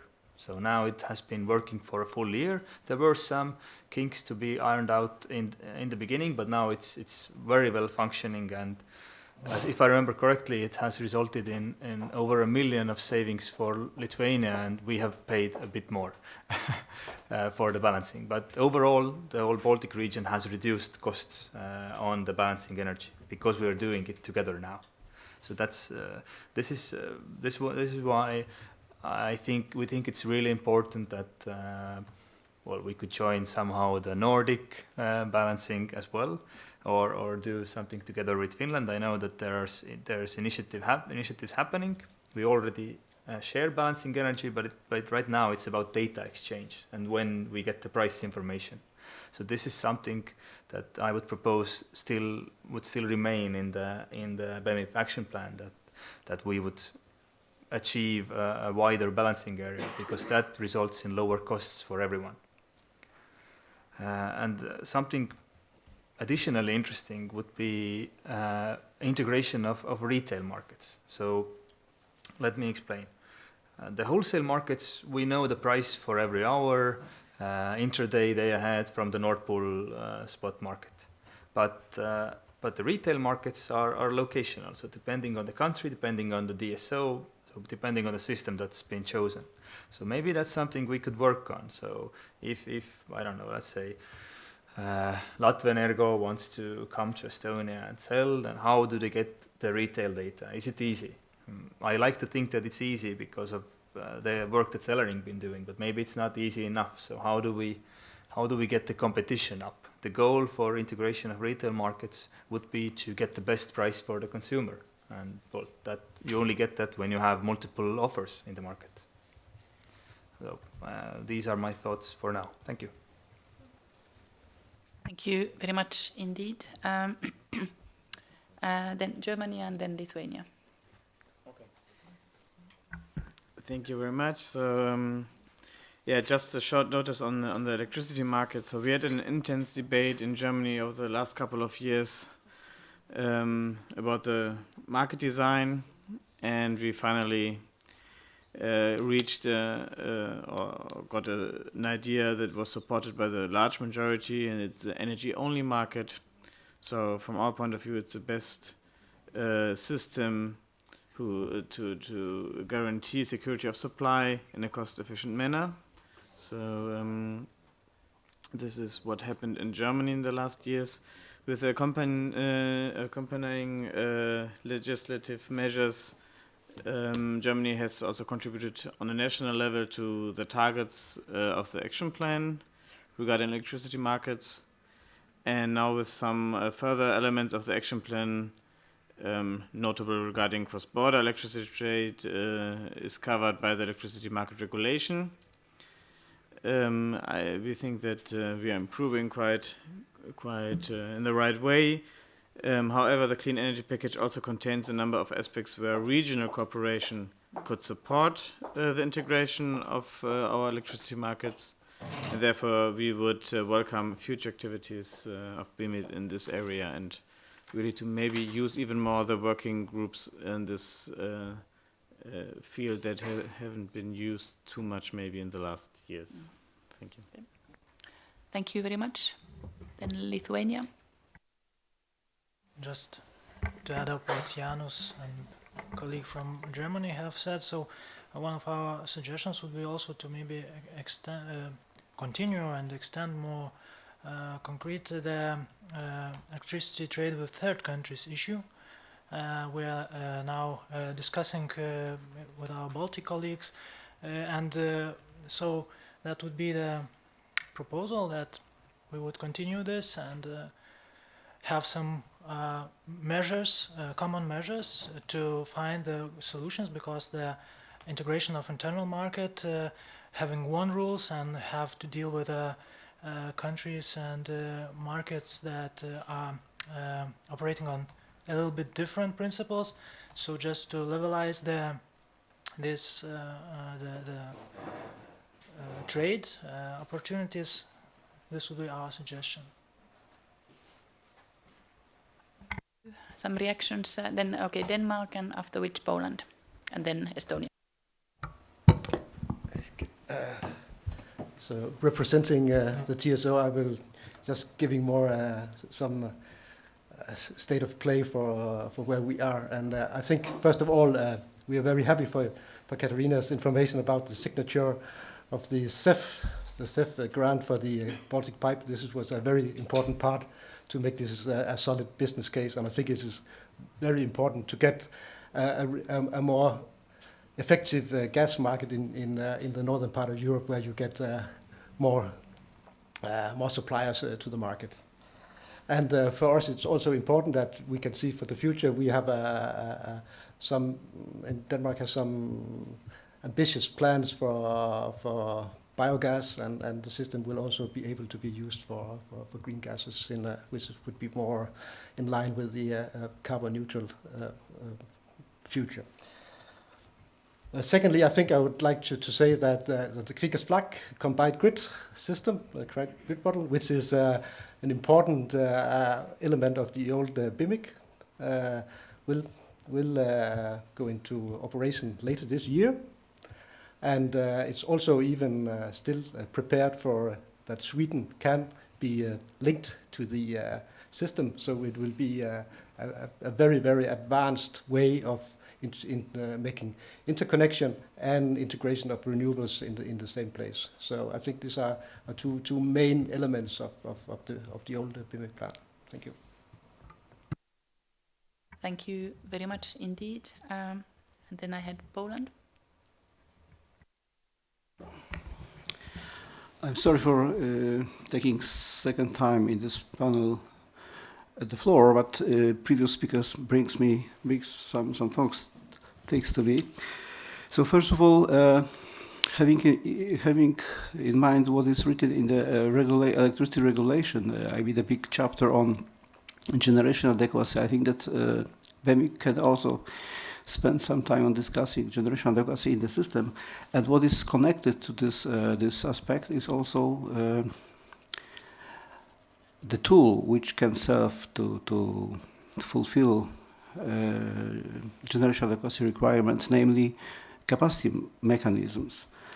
As you maybe are aware, we have introduced capacity market last year, and it will bring first results in 2021, 22, and 2023. Our national approach to generation adequacy is to keep the margin, the overcapacity as limited as possible, just to avoid costs.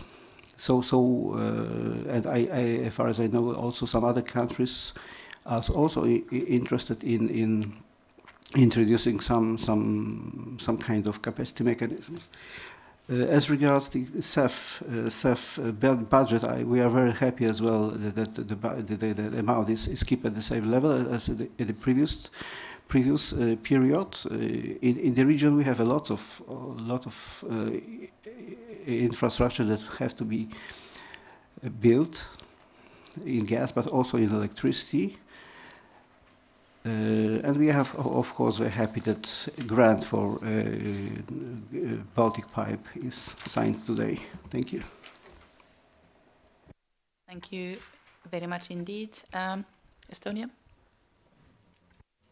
Yes, thank you. Sorry for taking the floor again, but I remembered very important topics that I forgot to mention. So, strongly support Lithuania and the third countries, covering that under this framework. Obviously needs a regional solution.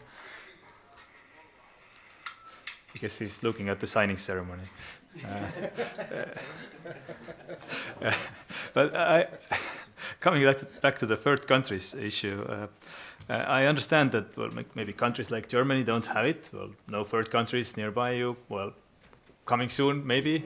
Who knows?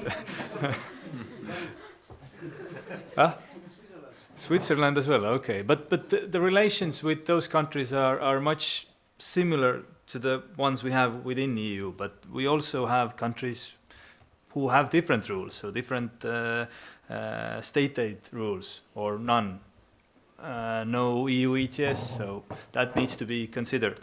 This is an EU competence, trading with non-EU countries and restrictions, so that's something we would hope to maybe get some insights from a regional group. So generation adequacy that Poland mentioned, obviously a key topic. Looking forward to the ENTSO-E 10-year generation adequacy forecast, because right now it's up to 2025 only, and well, if the adequacy runs out at 2026, then we are already quite short on time. So it would be great to have a 10-year view, and I hope there won't be any issues in our case, because we also strongly support the energy-only market. However, if there is a real generation adequacy problem, then we need to consider other solutions. But we need to know for sure. And something maybe from the rest side, but still connected with gas. So biomethane and its usage in the gas grid.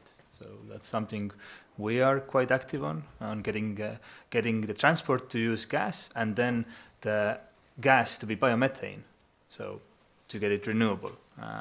Could be of interest to this group as well. Thank you. Thank you very much. Any further? Yeah, Herko. Yeah, I think there's, as this issue with the biomethane was also mentioned there, in a longer term there, so this sector coupling and also the using the gas infrastructure for storage purposes, and because lots of these, not only meaning into cons there, but utilizing there that how the renewables, energy produced by renewables can be utilized there also, then utilizing the gas infrastructure as such there in long term is a very vital and important issue there with the sector coupling, and also then that we get the, so to say, the gas system and gas acceptability then in front of the politicians become an inevitable part there, that there won't be there then next phasing out, as at least in most of the countries has been already done for the coal, but the gas would be the next one there, and in order to utilize and keep the gas infrastructure as a potential means there, and so to say vital part of the energy policy also in this part of the EU. Thank you. Any further comments? Yes, please. One word only. Of course, third countries issue as well, we are supporting very much. Thank you. It was a very rich discussion. I will try to summarize the conclusions. So let's start first, sort of three elements. First, then on gas, that there is keen interest to continue the work on gas market developments in BEMIP. One important point is, of course, to ensure then that the market involving the two Baltic states and Finland will be timely implemented, and then we can also learn lessons from there on. But at the same time, we should also see how Lithuania could join this as soon as possible. And then the third point in gas would be to look at the pricing of infrastructure then as a regional approach. So these were the 3 points I noted in gas. So keen interest to continue the cooperation in general, making sure that the market is opened and starts working, and ensuring then that Lithuania joins in this part of the region, and then the pricing issue to be looked at. In electricity, again, I noted the keen interest to continue the cooperation in this market issues as well, as one concrete action then to see how the balancing market can be then extended and brought forward. And then in the third part, I have a number of issues that then there was sufficient interest expressed that we could continue work. One is to look at the third country trade question. Here we will have to see how to deal with it, because, of course, there are other borders in the EU where there are also third countries beyond this region. And we have recently been, alerted or informed by, for instance, a similar question of a level playing field in the border between Spain and Morocco, for instance, today. So where, until there was more exporting from Spain to Morocco, it was all fine, but now Morocco has built 2 coal-powered power plants and is starting then to export to the EU. And there, of course, the question of level playing field, carbon leakage, etc., are issues, and they then, of course, require a similar approach then at the EU level. So, but we will see how to organize this, but it is an important issue. Then I noted down also the interest to discuss sector coupling, broadly speaking. So then it links to biogas, biomethane, etc. So as a point to take forward, generation adequacy as one more point, which perhaps also then is a market issue, but links also to security supply. So we can maybe come to back that in the afternoon.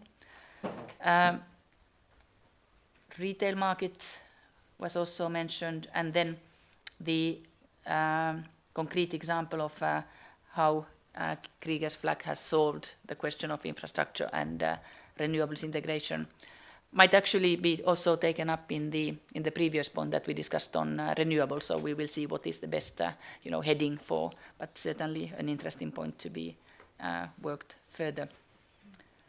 So these were the rapid summary of the very rich discussion we had.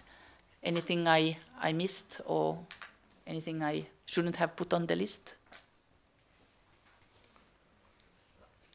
Okay, so we'll have quite a good work plan to be elaborated in this area in gas and electricity markets. I think we are perfectly on time. So for lunch, and then I think there is 1 hour lunch break right now, after which we then continue with the infrastructure synchronization and security of supply points before concluding the whole meeting then. Yep, and I think some organizational issues, if I'm not correct, Madra, just clarify, but I think that the lunch will be downstairs in the restaurant. Yep. Is that good? I'm correct on this issue, yeah, thank you. So, bon appétit.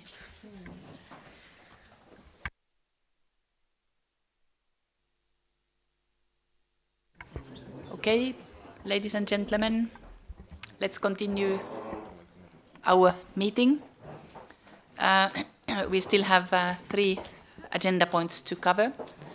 So the first one, infrastructure, then second one on Baltic synchronization, and then last but certainly not least, security supply.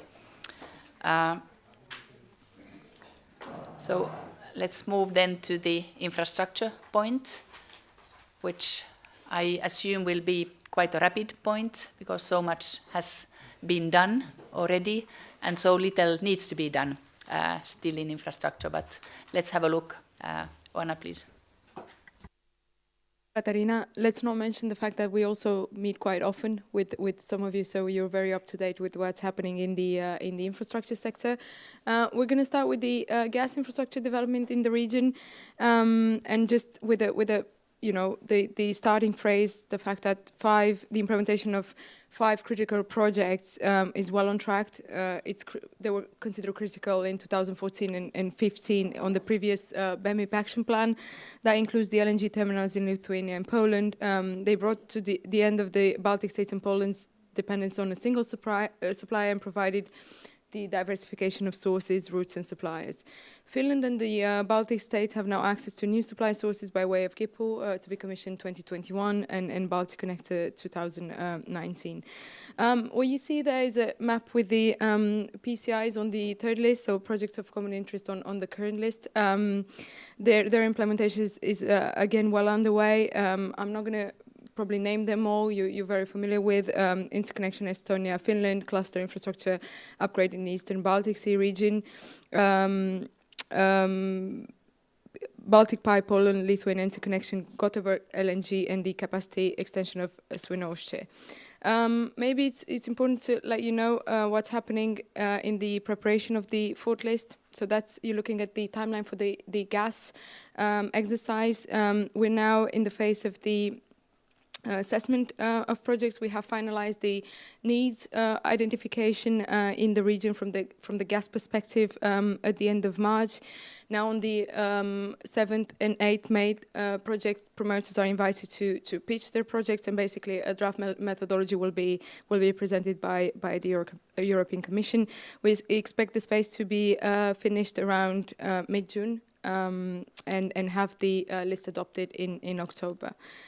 In the electricity sector, the primary objective of the BEMIP was to achieve an open and integrated regional electricity market between the EU countries in the Baltic Sea region and to end energy isolation.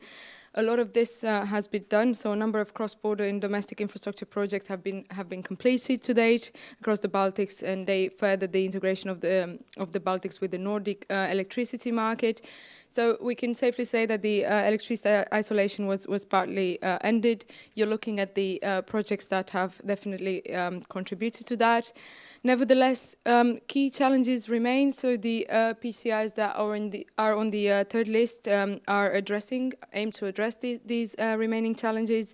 To name the few, we have the synchronization of the Baltic states electricity network with the continental European network, and the further integration of renewable energy sources and the accommodation of north-south flows, and of course adequacy issues that were well mentioned before. Just a glimpse of the timeline of the preparation of the PCI list in electricity. We're a tiny bit more advanced than on gas. We had the assessment, the first meeting in the assessment series just last week. Yeah, just last week. I wrote down on the slide the candidate projects that are now in the PCI exercise for the fourth list. We have Estonia, Latvia third interconnection, Finland, Sweden, North third interconnection and the internal line, Litpol Link Stage 2, North Balt Phase 2, the Baltic synchronization with continental European network, and the Estonian and Lithuanian pump hydro energy storage. That's about it on the infrastructure, nothing that you probably don't know already, but we maybe open the floor for questions. Thank you very much.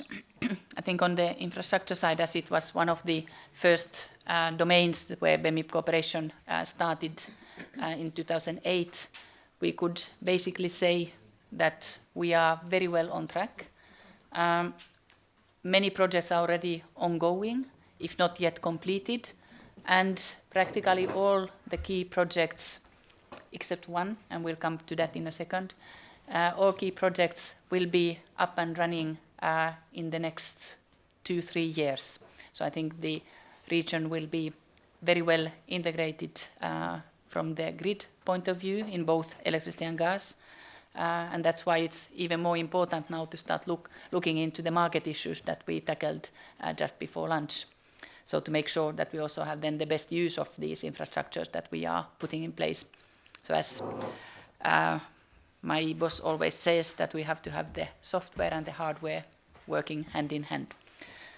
Any comments or questions to this point before we move to the one important missing piece of infrastructure, let's call it that way? Herkko, Finland. And the only thing is there that if you want to have a short 2-minute update, then when we have the Baltic connector, so I can give it there, but it's up to you to then whether it's relevant here or not. Yeah, please, very brief. Yeah. So construction works have been really ongoing then with us for a while there, and we are about to, so to say, finish those one then by end of the summer. The exciting part is there, the offshore pipe lay there, and that will take now play in June, July there, and then the fall we are going to take then the commissioning activities then, and we are all set then to have the gas flowing then by the year turn there, so doing well with that one.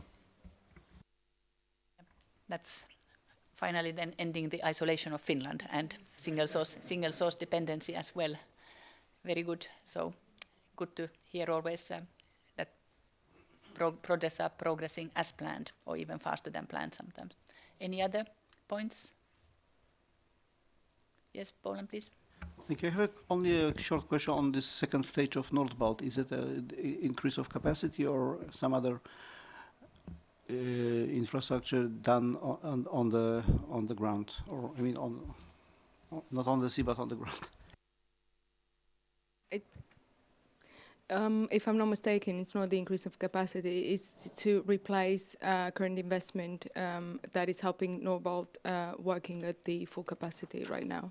So I think it's addressing an internal bottleneck in Sweden, if I'm not mistaken, so allowing then Nordbalt to be used at full capacity. Any other points? Yeah, so we don't have any delays in the project, or nobody dares to tell us.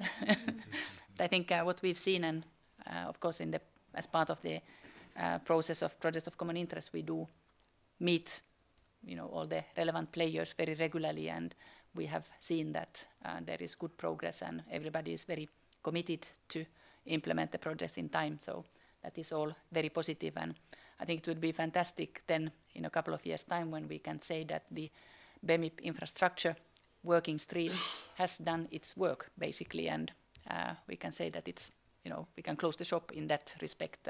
Okay, there will be other things coming, of course, but in the initially planned objectives were met. Okay, let's then, so on this point, I think the conclusion is that we continue monitoring progress, but if there are no hurdles in the way, there is no concrete action needed. So we'll monitor to make sure, and then we'll celebrate when the ribbons are cut, and very soon some of them, so very good. Then the only remaining challenge we have in the infrastructure side, which is also linked somehow to the market side, is the Baltic synchronization.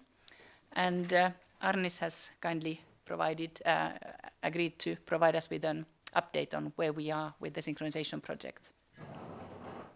Good afternoon. The first thing I would like on behalf of 3 Baltic TSOs, and I suppose Polish TSO, to thank European Commission for great political and even financial support in implementation of this project. Please, next slide.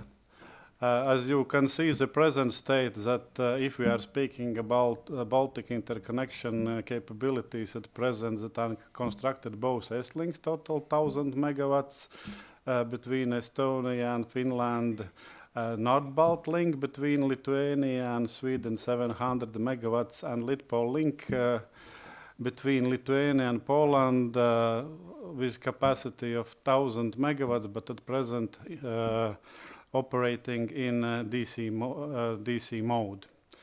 And by 2025, we aim, in addition to those projects mentioned, as a result with serious technical studies, I will not mention all of them, and with discussions with our Polish colleagues, we have agreed that we are going to synchronize via Litpol Link 2, which will be double circuit AC line. And in addition to this, we'll have, as there was difficulties on Polish side to construct another AC interconnector, we'll have from Lithuania, there will be new substation next to Klaipėda to Poland to have up to 700 DC cable, which is called Harmony Link. And in this case, both will operate synchronously via Litpol Link, which will be in normal mode kept close to 0 in order to get all AC imbalances, and all trade mostly will be performed via new DC interconnector between Poland and Lithuania. Next slide, please. By what is the present situation? As I mentioned, the final detailed studies were performed in 2018, and in autumn 2018, no, it's actually in June, we have signed MOU among all Baltic states and Poland in presence of European Commission on synchronization. After this signature, corresponding information at first was sent to Russian and Belarus parties, and they've been officially informed that this process has started.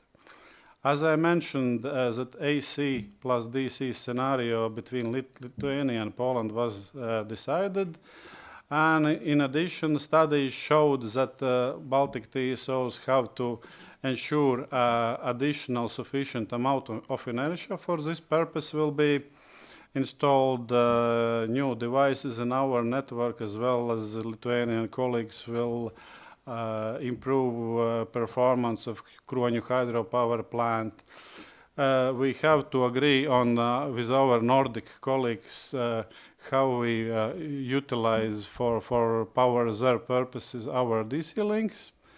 And in addition, we have to improve local emergency protection schemes like under frequency load shedding and like this. Next slide, please. There is some list of the studies which have been done in order to get the final decision. Maybe I will not bother you and will not go into the detail. Next slide, please.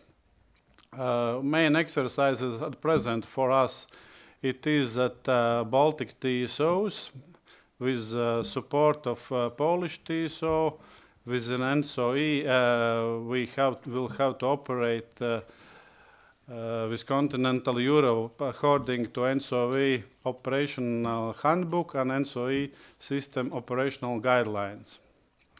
In order to do that, we are in the final stage of the preparation of connection agreement among Baltic TSOs and TSOs of continental Europe.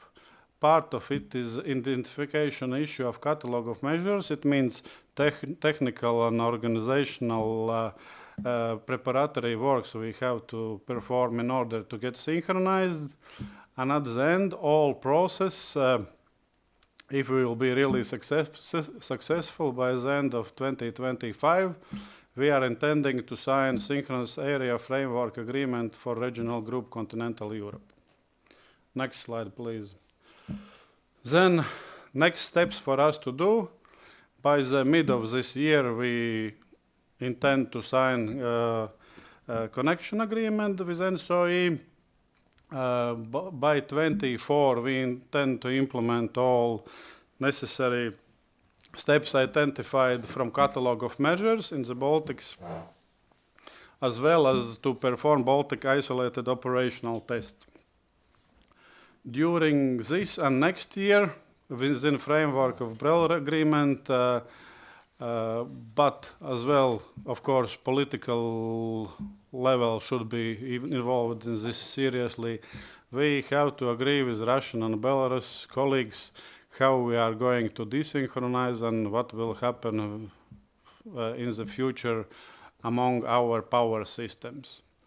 In 2024, we intend to have approximately 1 year trial operation with continental Europe. And if some kind of special additional needs and measures will be identified, then implement them in 2024 as well.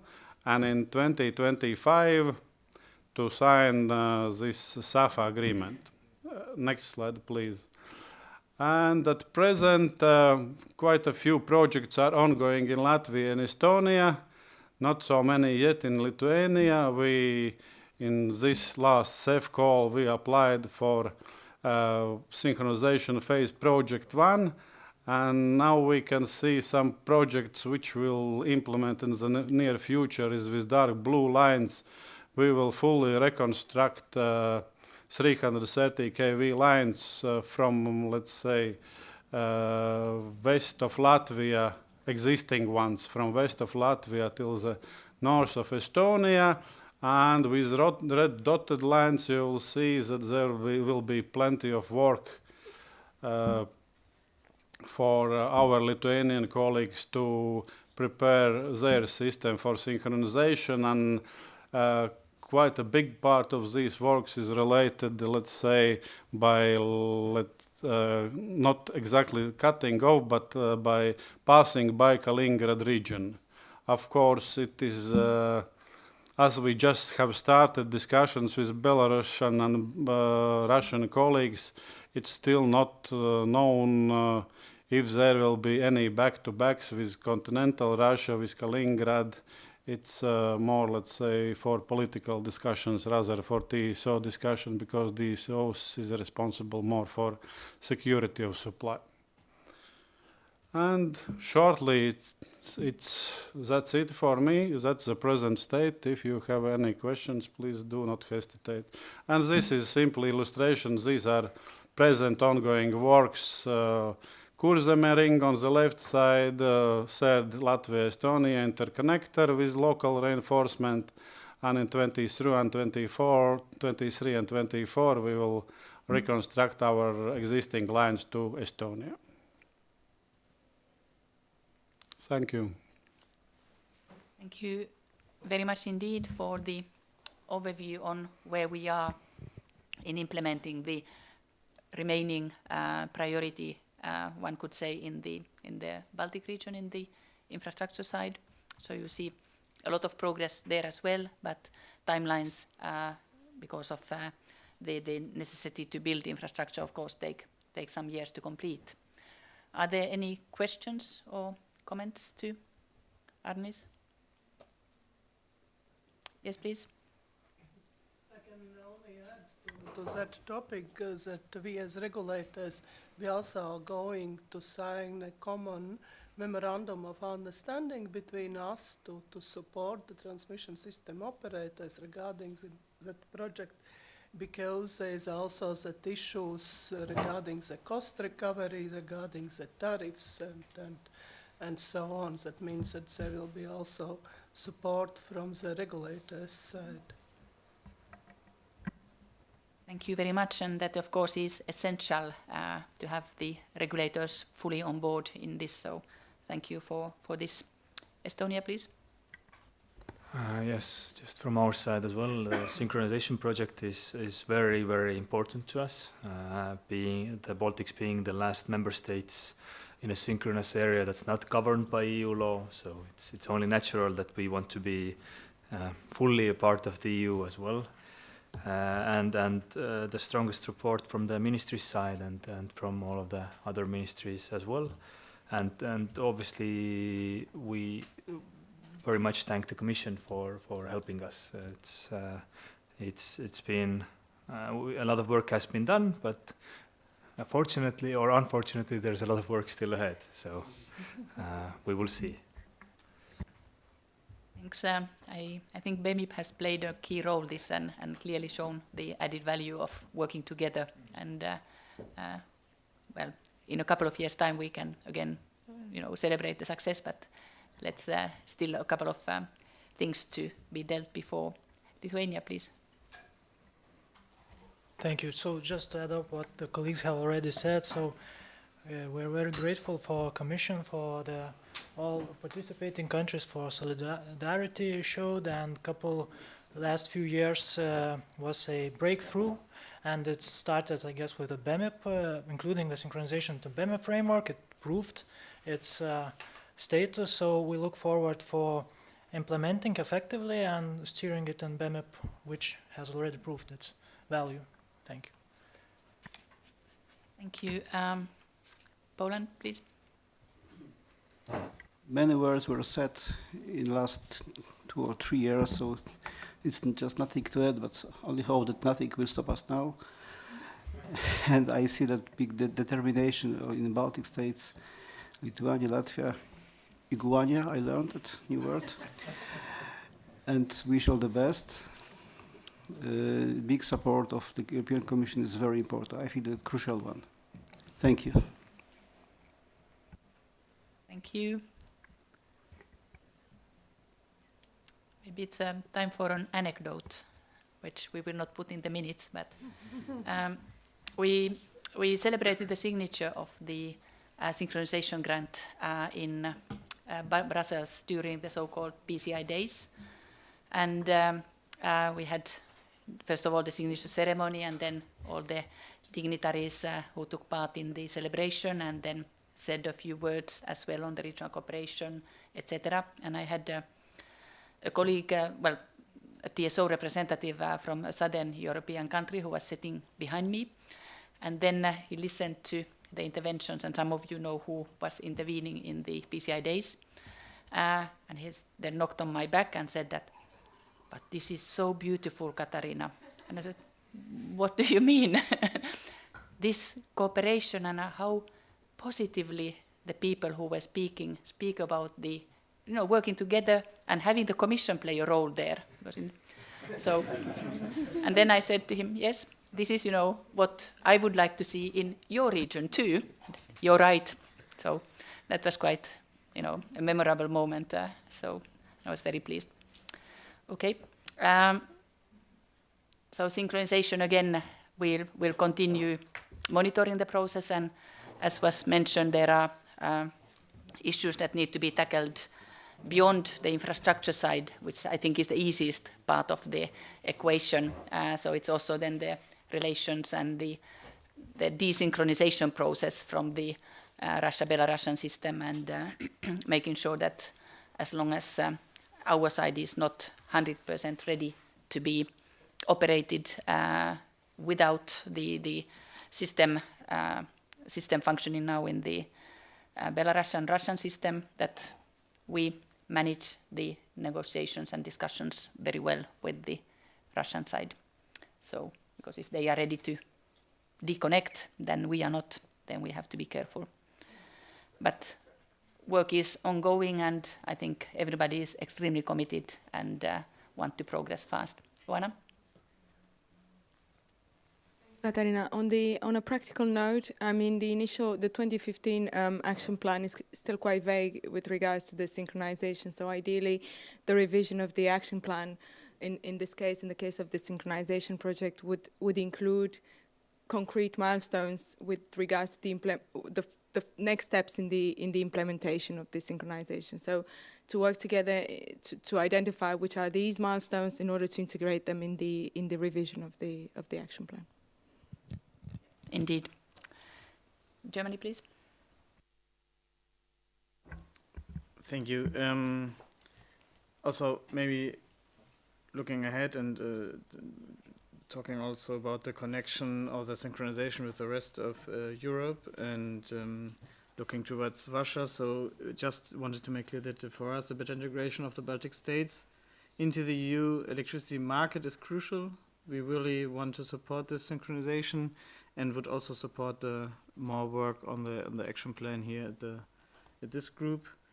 So to foster the synchronization with the continental European network via Poland. And also regarding Russia, for us it's also very important in this case, looking for a solution to speak with one voice, and also use this forum to find this one voice. So thank you very much. Thank you very much for expressing the support, and we fully agree that the speaking with one voice is key, as always, and will certainly take these issues further in the BEMIP cooperation framework. Any other comments or questions on synchronization? No? Full speed ahead. And again here, as a conclusion of this part of the agenda, it is that we continue monitoring progress. Then TSOs and regulators are, of course, asked to work very hard to implement all the necessary investments and projects. And then we will prepare the action plan together accordingly, also including then the speaking with one voice. Okay. We've then come to the last agenda point, which is security supply, where my colleague Olgers, who has interrupted his holidays in Riga, is here to take us through this agenda point.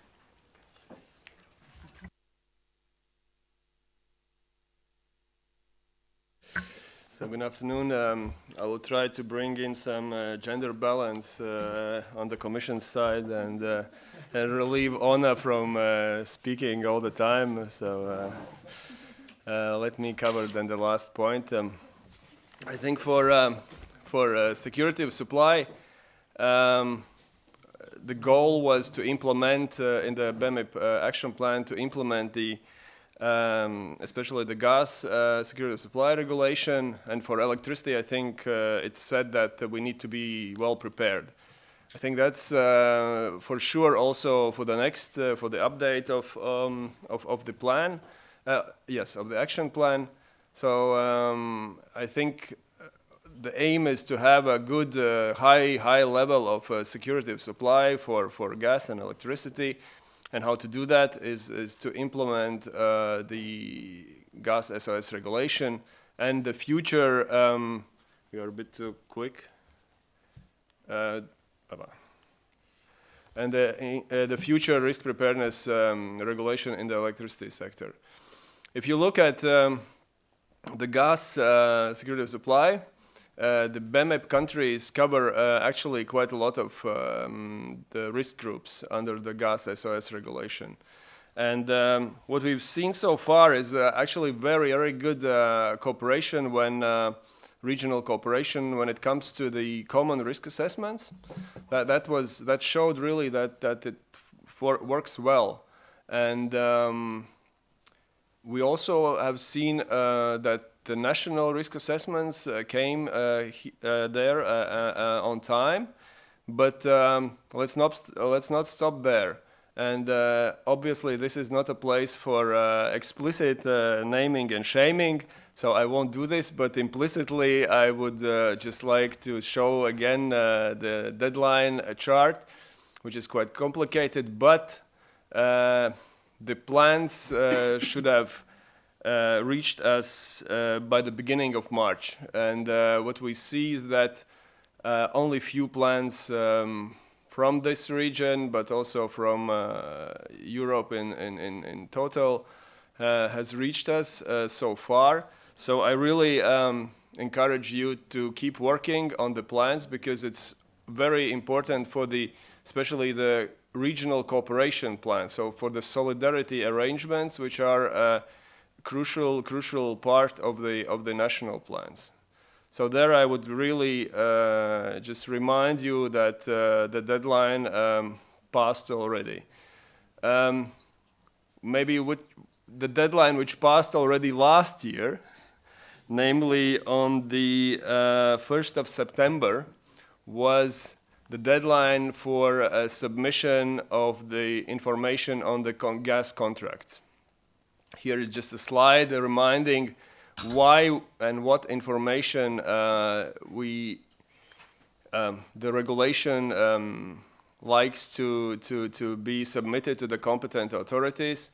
And here we haven't seen a lot of information coming, especially I think in the Baltic region, which might be one of the vulnerable regions. We haven't seen it yet, and I think this is very important just to be able for the countries to assess the risk situation in each of the countries. So please work on this, and we hope that the information is provided rather soon.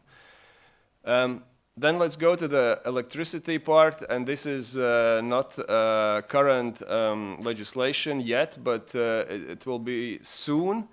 The risk preparedness regulation will probably enter into force in May 2000, so this year, so next month. And there is a lot of work on the electricity side to be done in the next years. So you see that the risk scenarios, the regional and the national risk scenarios, has to be developed until November 2020, and there is also a part of the member states to play. So please take this into your planning. As I said, it's not law yet, but it will be very soon. So please start thinking about these scenarios. and then you will have, after the scenarios are developed, 1 year for the development of the risk preparedness plans, including the public consultation. So I think what would be good that you already kind of start planning how you intend to implement this new regulation. I think this would be all from my side, and then it's up to the chair. Thank you very much, Olgert. Then reactions from your side, please.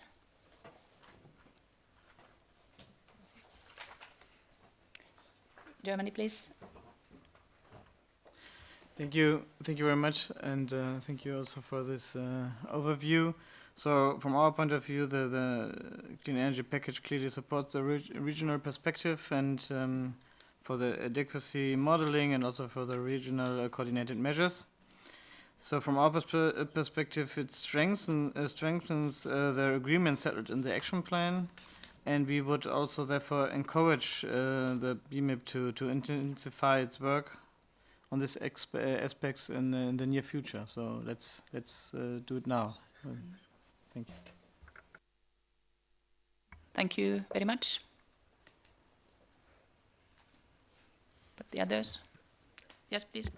Yep, thank you. From Latvian side, I just want to raise a question about the cybersecurity issues and things that we should, as well in BEMIP group, intensify work as well in cybersecurity aspects. It's also related both to gas and electricity, especially if we take in account the synchronization project, which will be crucial point of view, will be cybersecurity as well.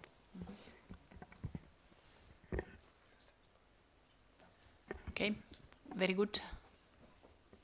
Yes, Estonia. Yeah, I guess that if there's something that's not submitted, it will be submitted eventually.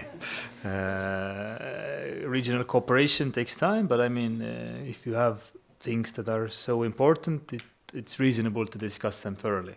But I think that the gas we can take as a good example to avoid somewhat in the electricity and try to make that faster. We shall see. Like right now, we know. You think it will be published in May?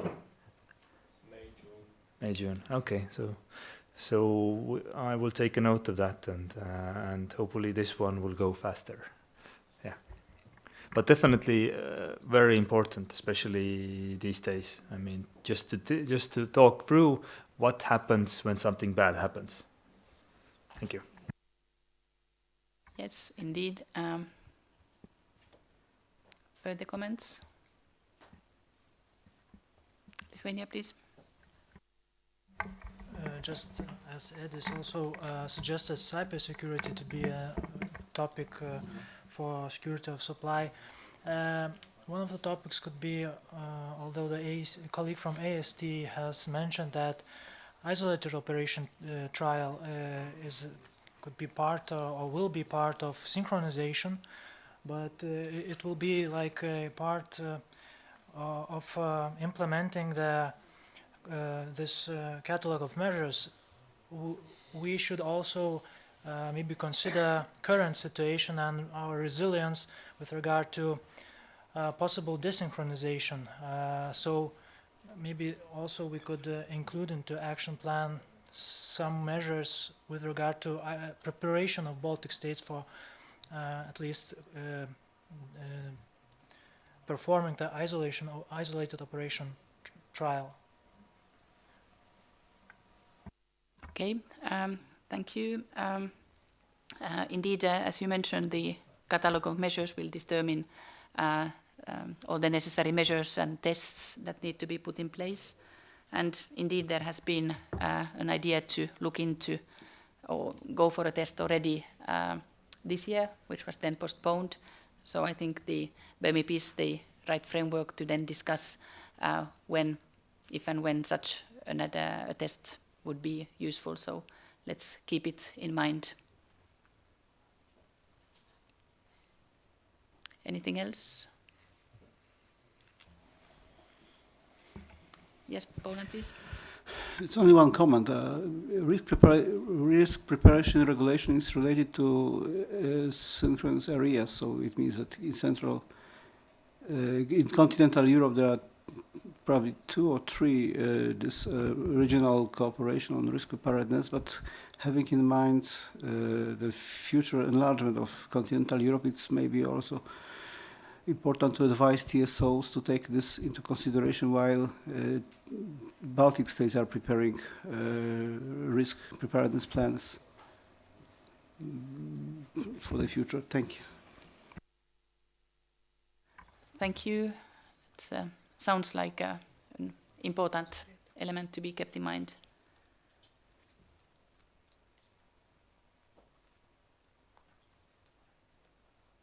No more comments?